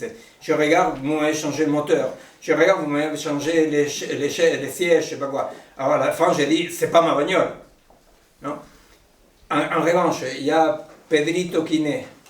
Les papas, la maman dit, ah, Pedrito, je sais pas quoi. Le papa se tire en mois de voyage d'affaires. Il revient. Pedrito reconnaît le papa et le papa reconnaît Pedrito. Sauf que à Pedrito ne lui restait pas une molécule de celle qu'il y avait quand il est né. Pas une molécule. Déjà, un nouveau-né à 90% de flotte, mais il y a, vous voyez, ne lui reste pas une. Alors, qu'est-ce qu'il reconnaît? Pourquoi Pedrito me reconnaît et je reconnais Pedrito? C'est la question de la mémété, vous comprenez? De rester même.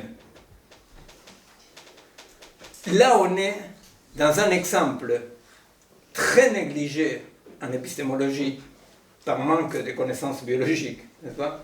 Un exemple très négligé qui, étonnamment, Whitehead, par exemple, Match, qui parle de ça, qui vont faire Simondon, qui sont les théoriciens il n'y a pas de choses, il n'y a que des processus. Ils laissent de côté, ils ignorent une forme macro, qui sont les bêtes vivantes, non? Dans lesquelles tout est processus. Vous comprenez? C'est-à-dire, c'est difficile de voir les processus dans la pyramide de Khéops. En revanche, c'est très compliqué de ne pas voir que c'est très étonnant que je me reconnaisse chaque matin à la glace. Vous comprenez? C'est très étonnant.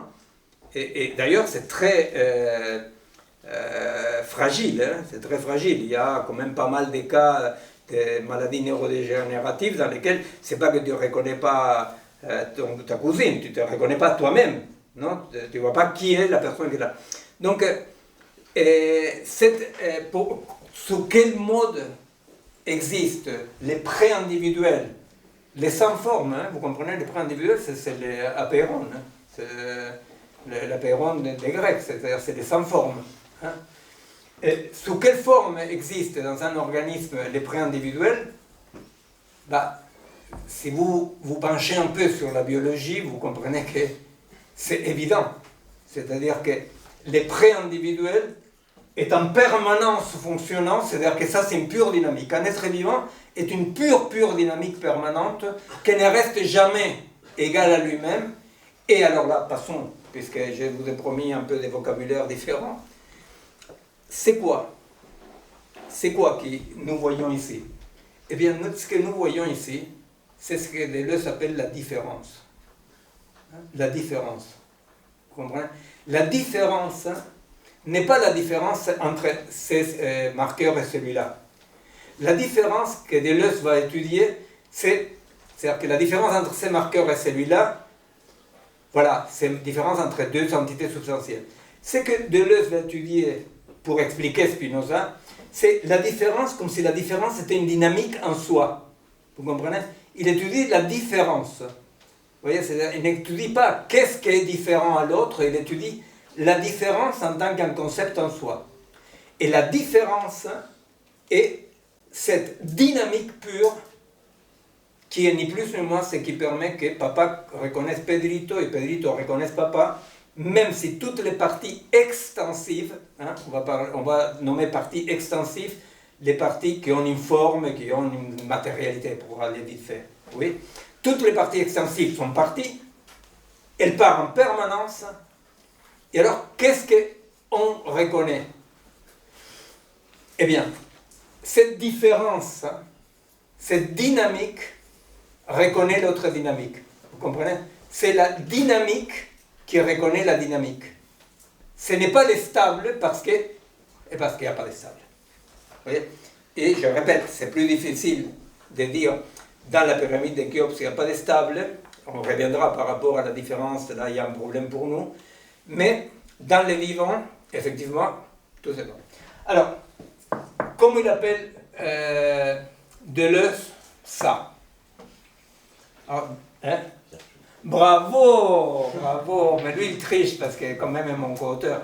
Et alors, donc, il n'y aura pas la banane qu'on allait donner. Non, je vais la manger moi. Alors donc, Deleuze appelle ça le virtuel. Le virtuel. Hein?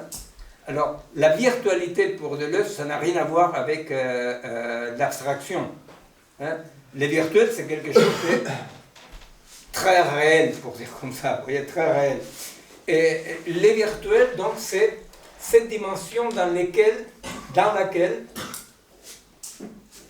toutes les intensités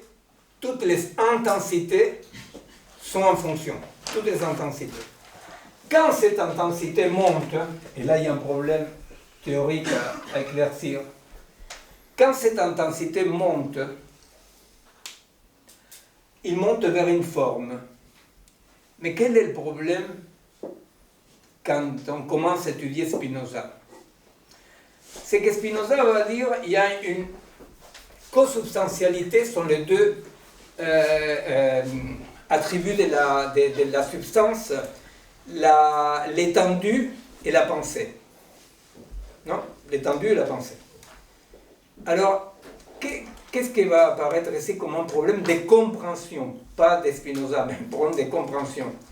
C'est que pour Spinoza et pour Deleuze, quand la virtualité, quand la dynamique, quand la pure dynamique monte, non? Quand la concrescence monte, elle va arrêter cette montée. Vous vous rappelez, je vous disais que la question c'est, mais quand est-ce qu'elle arrête cette montée? Quand est-ce qu'apparaît une forme? Hein? Pourquoi est-ce qu'apparaît là une forme et n'apparaît là ailleurs? Ou pourquoi est-ce que la concrescence, vous comprenez, c'est le mot qu'utilisent Whitehead et d'autres pour parler de la dynamique ascensionnelle, non? Alors il va dire, en quel moment cette dynamique s'arrête et pourquoi s'arrête?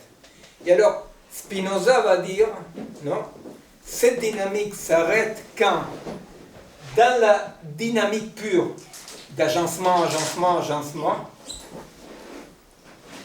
il apparaît une pensée.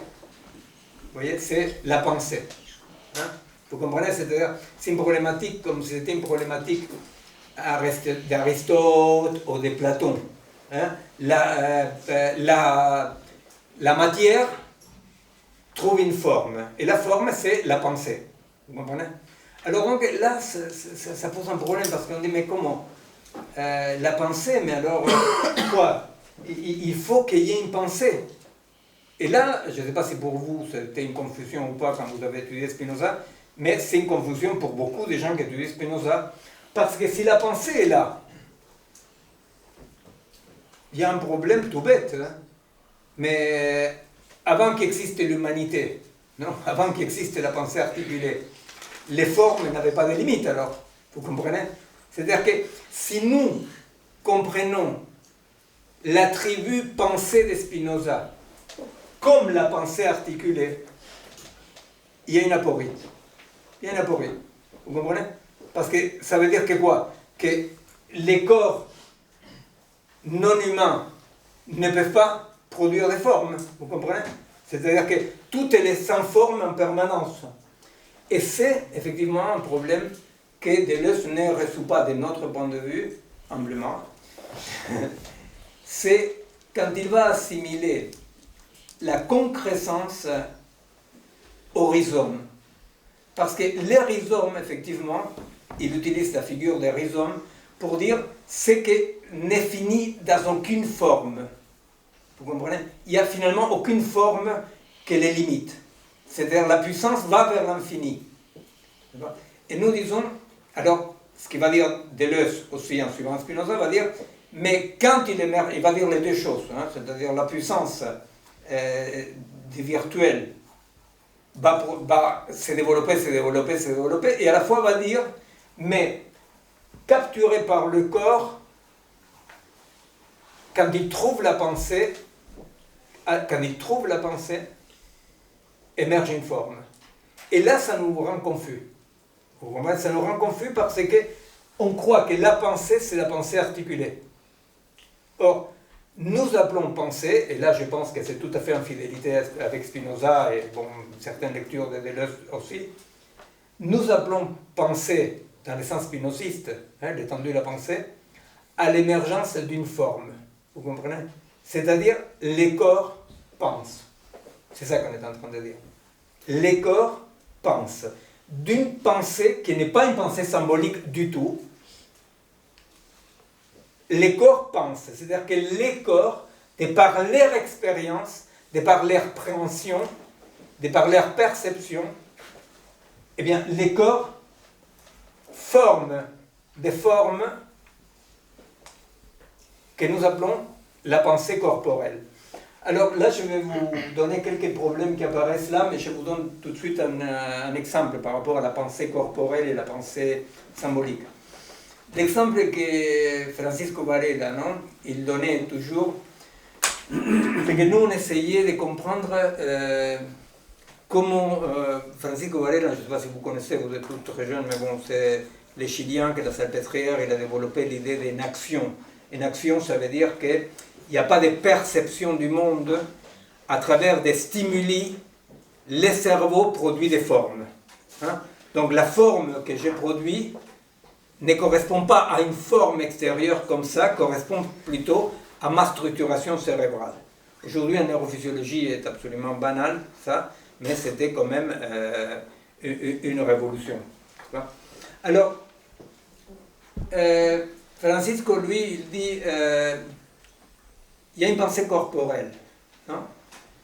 Et il y a une pensée symbolique. Et l'exemple qu'il va donner, c'est l'exemple du martin pêcheur. Hein? Les martins pêcheurs, ils regardent les poissons, ils voient les poissons, et ils ne plongent pas où ils voient les poissons, parce que sinon ils meurent de faim.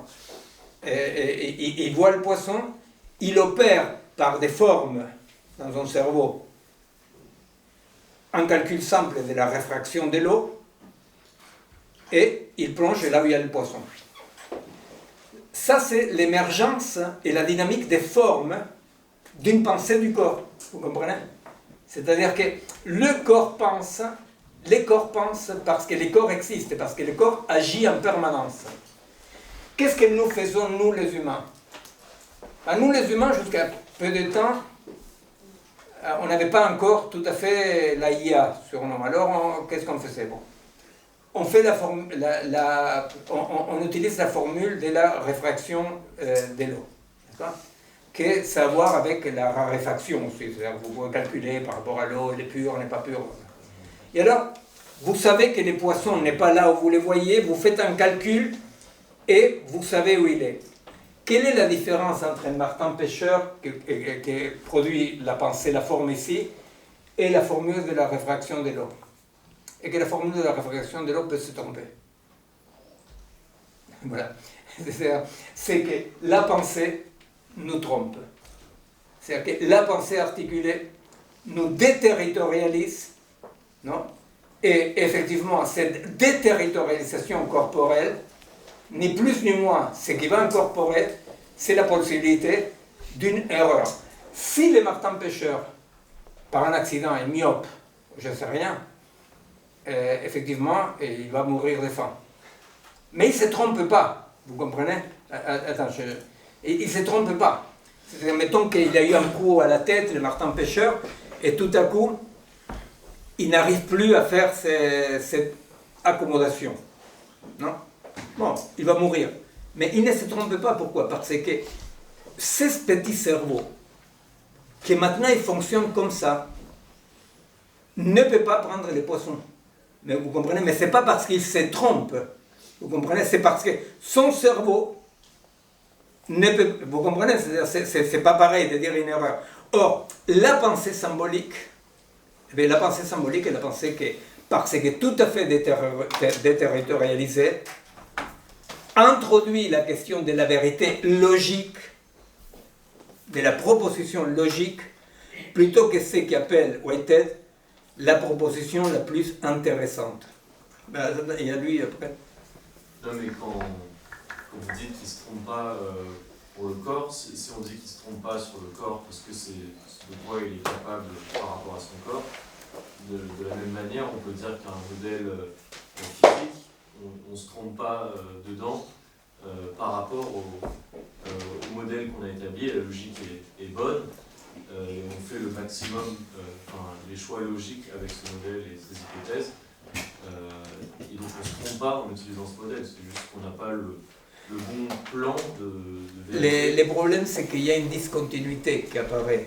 Tu vois, c'est-à-dire dans la pensée logique, il y a une discontinuité qui va apparaître, hein, dans laquelle toi tu es en train d'agir, comme tu le dis, dans un modèle autoréférentiel logique. Alors peut-être ce modèle-là, il est plus ou moins puissant et te permet de pécher ou pas pécher, tu vois, dans une autoréférentialité.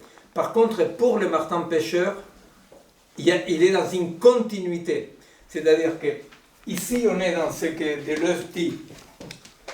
C'est l'hypothèse artefactuelle qui dit le réel n'est pas numérique et le numérique n'est pas réel, il dit Deleuze. Ça veut dire quoi? Que ce soit pas numérique, ça veut dire que je ne peux pas découper les prêts symboliques, hein, les virtualités. Je ne peux pas la découper, je ne peux pas, comme on dit, la discrétiser. Vous comprenez? Je ne peux pas la discrétiser. Ici, par contre, dans la formule, je discrétise, je fais comme si les réels pouvaient avoir une existence discrète. Je suis obligé de faire ça. Tu vois, c'est-à-dire, C'est en mathématiques, c'est les rationnels et le réel, où on essaie de converger vers la vérité, mais on n'atteint jamais. C'est deux limites qu'on essaie de rapprocher, et c'est ce que fait un modèle physique. Absolument. Et alors, donc, pour faire ça, effectivement, c'est Galilée. Tu vois, c'est-à-dire là, c'est Galilée, et là, c'est Whitehead ou Simondon, et là, c'est Galilée. Tu vois, Galilée, il dit, pour connaître, il faut laisser de côté les sensations. Non? Et de l'autre côté, on dit, pour connaître, ce sont les sensations qui montent vers une connaissance. Tu vois, ce sont les deux modèles. Les Martin pêcheurs, la question c'est que les Martin pêcheurs, il est dans une continuité. C'est pour ça que quand il a une pète dans la tête, il reste dans une continuité, il crève de faim. Et c'est pas pareil avoir une pète dans la tête qu'une formule qui part de l'hypothèse que le réel pourrait être numérique, construit une formule qui fonctionne ou ne fonctionne pas. Tu vois? Alors, que le réel est numérique, vous comprenez bien, il y a un petit saut qu'il faut faire là, c'est le monde actuel. C'est le monde de la IA. C'est le monde dans lequel on prétend que la perception, la préhension peut être substituée par une discrétisation du réel. Vous comprenez? C'est-à-dire que les mondes cybernétiques et les mondes dans lesquels le réel est numérique. Excuse-moi, tu voulais. Non, moi je voulais juste savoir, est-ce qu'on peut dire que là les deux formes différentes, c'est aussi la différence entre la métisse et la techné, ou ça n'a pas vraiment à voir? Si, je pense. Je pense parce que d'un côté il y aurait l'artisan. L'artisan serait dans une continuité. Tu vois, l'artisan, il est dans une connaissance du bois qu'il travaille. Tu vois, il y a quand même ces principes organiques de l'agencement qui émergent. Dans le monde, c'est pas du tout une critique à la cybernétique, c'est plutôt une critique à l'assimilation possible entre le monde cybernétique et le monde vivant que je fais là. Hein. Le problème, c'est l'assimilation, c'est pas la. Les mondes cybernétiques, quels que soient les modèles qu'on utilise, il doit partir de la base, mais c'est parfait, vous voyez, c'est parfait parce que c'est très utile. Simplement, nous ne devons pas oublier que tous les modèles cybernétiques, quels qu'ils soient, font comme si le réel était numérique. Et le deuxième pas est comme si le numérique était réel. Et comment ça s'appelle ça? Ça s'appelle le tout est algorithmique. Vous comprenez? Le tout est algorithmique, tout est... C'est juste que j'ai l'impression que pour connaître, on est obligé de discrétiser. Le fait de parler de quelque chose, d'utiliser des mots, c'est une discrétisation. Non, alors il y a deux procédés différents, pas opposés, mais différentes. l'organisme découpe, tu vois, découpe de l'hétérogène, découpe des morceaux qui sont en rapport avec sa nature. La discrétisation, ça veut dire prendre, tu vois, quelque chose et toi tu la saucissonnes comme si ces saucissonnements-là correspondaient ou pas à quelque chose de réel, tu vois. Et ça, c'est une différence énorme, tu vois, parce que c'est pour ça que l'IA la plus puissante pour connaître, enfin, et tout à coup, bon, tu sais, nous on est en train de travailler avec un laboratoire d'IA, tu vois, alors l'autre jour, justement, on parlait, tu te rappelles, sur comment on modélise les lettres, déjà, non, comment on modélise les lettres. Vous savez qu'il va modéliser la paix parce que la petite courbe au-dessus de la paix, par exemple, non? C'est-à-dire que c'est toutes des microdonnées agencées par corrélation, non?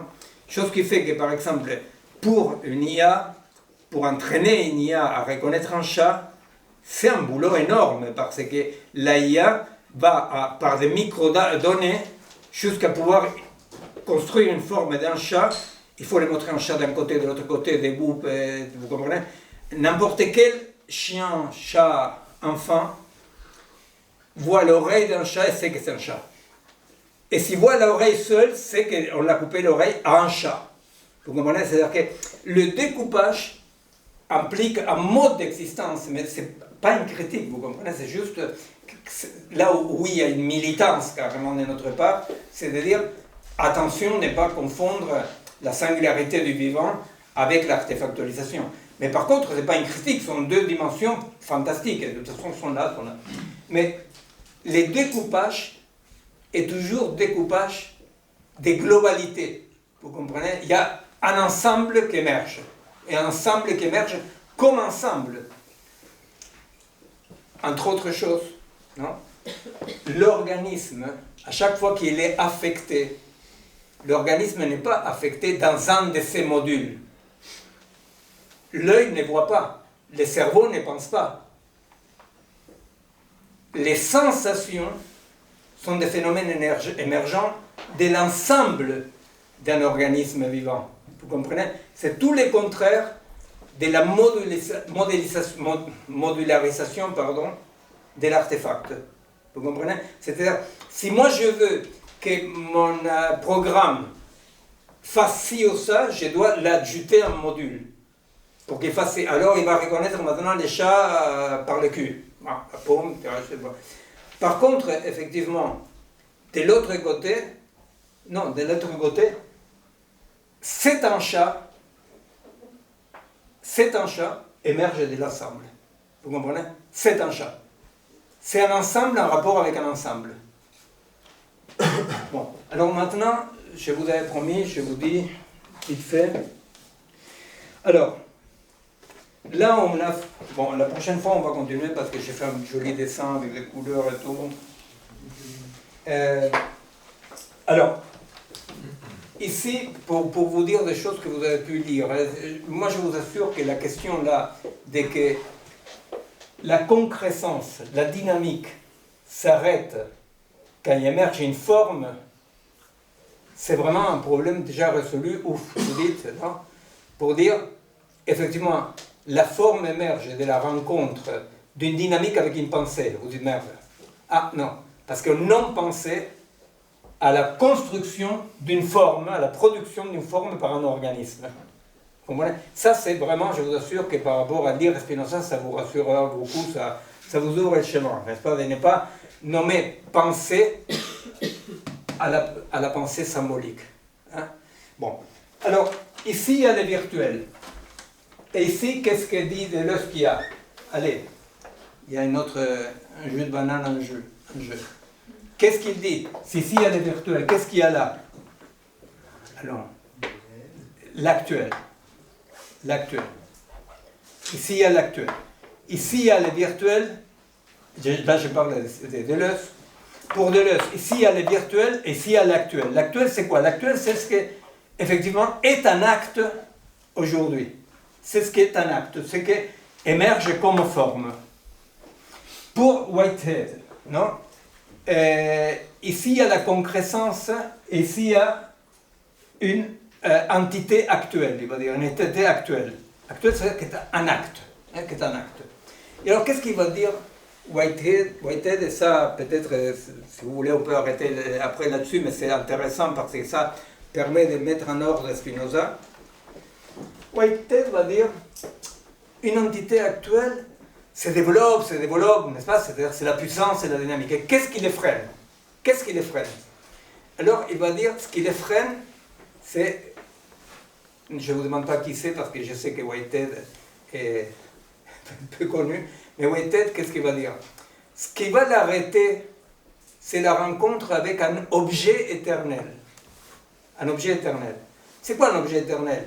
Whitehead, il est absolument athée, absolument moniste, mais il va dire, parmi les entités actuelles, c'est-à-dire ce qui existe comme mode, on traduit les modes d'existence, parmi les entités actuelles, il dit, il y a Dieu. Ah bon, il y a Dieu, une entité actuelle. Mais les dieux de Whitehead est absolument les dieux de Spinoza. C'est-à-dire, c'est les virtuels. Vous voyez, les virtuels, ça veut dire quoi? Les virtuels, ça veut dire toutes les formes possibles. Vous voyez? Là, il y a toutes les formes possibles qui s'actualisent à un moment donné. Alors, c'est là où nous nous séparons un tout petit peu d'eux, parce que nous avons tout un côté biologiste. Vous voyez? Ça veut dire quoi? Que pour nous, l'émergence de la forme n'a pas besoin d'un élément éternel qui existe dans la virtualité, etc. Pour nous, la forme a à voir avec la forme déjà existante de l'organisme. Vous comprenez? Alors, les objets éternels de Whitehead, c'est à comprendre un tout petit peu comme les universaux de Platon. Vous voyez? C'est-à-dire, il y a la matière et il y a la pensée. Hein? C'est-à-dire la matière et la pensée. Ou la forme, la puissance et la forme d'Aristote. Bon, là, pas du tout. Là, pas du tout. Hein? C'est-à-dire, là, la forme est comme une dimension actuelle de la puissance. Oui? Et là, il y a une différence aussi qui est importante, qui vient de la biologie. C'est que pour nous, le problème, ce n'est pas quand est-ce que, chez les vivants, je répète, parce qu'il y a tout le problème de l'inerte, que ça on verra. Mais quand est-ce que s'arrête une forme? N'est-ce pas? Et alors, nous, on dit, à vrai dire, il n'y a pas un moment dans lequel une forme s'arrête chez les vivants. Vous comprenez? C'est-à-dire que dans les vivants, l'actuel ne cesse pas de s'actualiser. En tant que les philosophes ou les mathématiciens comme Whitehead, les physiciens comme Mach, qui laissent un peu de côté, bien qu'écrit des bouquins sur la nature très intéressants, mais laissent de côté, on ne connaît pas les principes organiques, n'est-ce pas? Ben, le problème, c'est qu'ils disent la concrescence va s'arrêter quand il apparaît une bonne forme, pour dire comme ça. Et nous disons, à vrai dire, c'est tout le temps une bonne forme. Vous comprenez? Alors Whitehead même va aller jusqu'à dire, bon, mais un bébé tout petit, et Deleuze, tu reprends ça, non? Un bébé tout petit encore n'est pas tout à fait humanisé. Vous savez, c'est l'histoire de dire, comment s'appelle le Brésilien décolonial de Castro. Rivelio de Castro. Rivelio de Castro, qui est un perspectiviste. Non? Le perspectivisme, c'est la version décoloniale, un tout petit peu latino-américaine, de la dynamique, d'une ontologie non substantielle. Non? Alors, Rivelio de Castro va dire, effectivement, à un moment donné, il y a une perspective qui va émerger. Une perspective qui va émerger. Bon, qu'importe. Dans tous les cas, la problématique, ce que je veux dire, c'est que le problème est que tous ils disent, que ça veut dire quoi la virtualité, pour dire d'une autre façon. La virtualité, l'exemple que donne Deleuze, il est très bon. La virtualité, c'est tout l'abécédaire ou toutes les paroles, toute la langue espagnole. Vous dites, la langue espagnole. La langue espagnole, elle est là. Non? Elle est quelque part, dans un lambe. Et il va s'actualiser certaines paroles. Vous comprenez? Donc, les virtuels et cette dimension dans laquelle les formes, toutes les formes possibles, seraient là. C'est compliqué ça. Vous voyez, c'est compliqué. C'est compliqué. Et ça, c'est un tout petit peu toute la problématique que Deleuze, effectivement, analyse et d'autres analysent de la dernière partie de l'éthique, quand Spinoza va parler de qu'une fois mort le corps, quand même, il reste quelque chose de la pensée, du mental, n'est-ce pas, qu'il va rester quelque chose. C'est compliqué, n'est-ce pas? C'est compliqué, pourquoi? Parce que, n'ayant pas la dimension organique qui s'occupe de réguler l'apparition des formes, ils ont besoin d'une instance autre, tout à fait différente, dans laquelle les formes existent de façon éternelle. Vous voyez, c'est ce que dit Spinoza, ce que dit Deleuze. Vous voyez, alors il dit un triangle, il peut ne pas exister un triangle. On peut oublier ce qui est un triangle. Mais la forme triangle, il va dire, elle est éternelle. Vous voyez, c'est-à-dire que ces philosophes-là, ces mathématiciens, ces physiciens, ils ont un problème que nous articulons du côté, que nous forçons du côté de la biologie pour le résoudre. C'est dans cette ontologie, cette épistémologie non substantielle, du devenir permanent. Il se demande, d'accord, mais ce devenir permanent s'arrête dans des formes. Et alors, la problématique des Deleuze, des Spinoza, des Simondon, des Whitehead, des Mach et d'autres, des Merleau, c'est-à-dire, mais ces formes-là qui à un moment donné arrêtent la concrescence, où sont-elles? Et alors ils vont dire, ils sont dans une virtualité qu'ils vont appeler Dieu. Hein? Dans tous les cas, Spinoza va l'appeler Dieu, Whitehead va l'appeler Dieu, n'est-ce pas? Mais que ce n'est pas le Dieu de la religion. C'est une dimension où les formes sont éternelles. Bien, moi, je crois que c'est là où il y a quand même une faiblesse qui est introduite un tout petit peu vraiment par une petite fenêtre, c'est qu'on a viré par la porte d'un point de vue moniste, matérialiste, etc., qui est quand même faire appel à une instance qui ne fonctionne pas comme le reste de la dynamique existante. Vous comprenez? C'est-à-dire qu'ils ont besoin, ces auteurs, qui sont nos auteurs, hein, c'est-à-dire, dans tous les cas, nous, on s'inscrit dans la lignée, eh bien, mais ils ont besoin d'une dimension qui fonctionne d'une façon tout à fait différente que la concrescence, n'est-ce pas? Et qui vient expliquer l'émergence des formes. C'est que, la prochaine fois, on va continuer là-dessus, eh bien, c'est que là où nous appelons à la biologie, c'est là où nous travaillons dans la singularité des vivants, etc., depuis plus de 30 ans, eh bien, c'est pour dire, effectivement, nous pouvons comprendre tout dans un devenir dans lequel la forme actuelle n'est pas autre chose qu'une actualisation. Vous comprenez? Il n'y a pas une forme actuelle. Alors, les noms, c'est... Oui, ce qu'il y a ici, pour vous dire les formes, pour vous dire comme ça, quand vous rentrez chez vous, pour vous endormir tranquille. Là, les formes sont la répétition. Hein? La répétition de Deleuze. Hein? C'est-à-dire différence et répétition. Hein? Ici, il y a la pure différence. La pure différence, c'est la pure dynamique. Ce n'est pas différence avec ça. La différence monte, pour dire comme ça. Et à un moment donné, va trouver la pensée, etc., donc une forme. Alors, ici, il y a la répétition. La répétition, va dire Deleuze, une fois encore, c'est absolument pas la répétition d'un original. Pourquoi? Je vais vous dire moi, parce que peut-être c'est trop tard, mais parce que si c'était la répétition de quelque chose, on réintroduit la substantialité. Vous comprenez? C'est-à-dire que, à différence et répétition, quand vous prenez le courage et vous lisez différence et répétition, il faut avoir en tête que c'est un traité d'ontologie non substantielle. Vous comprenez? C'est pour ça que la répétition, ce n'est pas le simulacre de Platon. Vous comprenez? La répétition, c'est encore une fois, mais encore une fois, différent. Vous comprenez? Encore une fois, différent. Bon.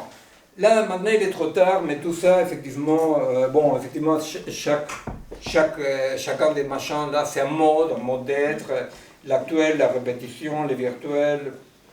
Ouais, bon, enfin. La prochaine fois, on pourrait voir un peu.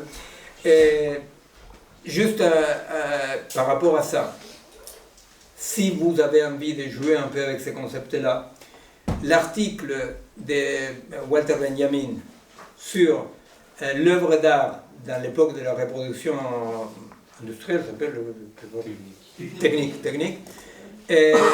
C'est un bon exercice, n'est-ce pas? Parce que finalement, qu'est-ce que c'est un original? Vous comprenez? C'est quoi la répétition? C'est quoi? Vous comprenez? Alors, c'est pour jouer avec ces idées-là. Bon, voilà, jouez bien. La prochaine séance du séminaire, c'est le mercredi 17 décembre. Sur le site du collectif, il y a les dates des prochaines séances à partir de janvier. Et une fois encore, vous pouvez nous écrire vos questions, vos demandes, vos interventions, vos critiques, vos éloges, en vous inscrivant au site du collectif malgré tout. Voilà, bonne soirée. C'est dur.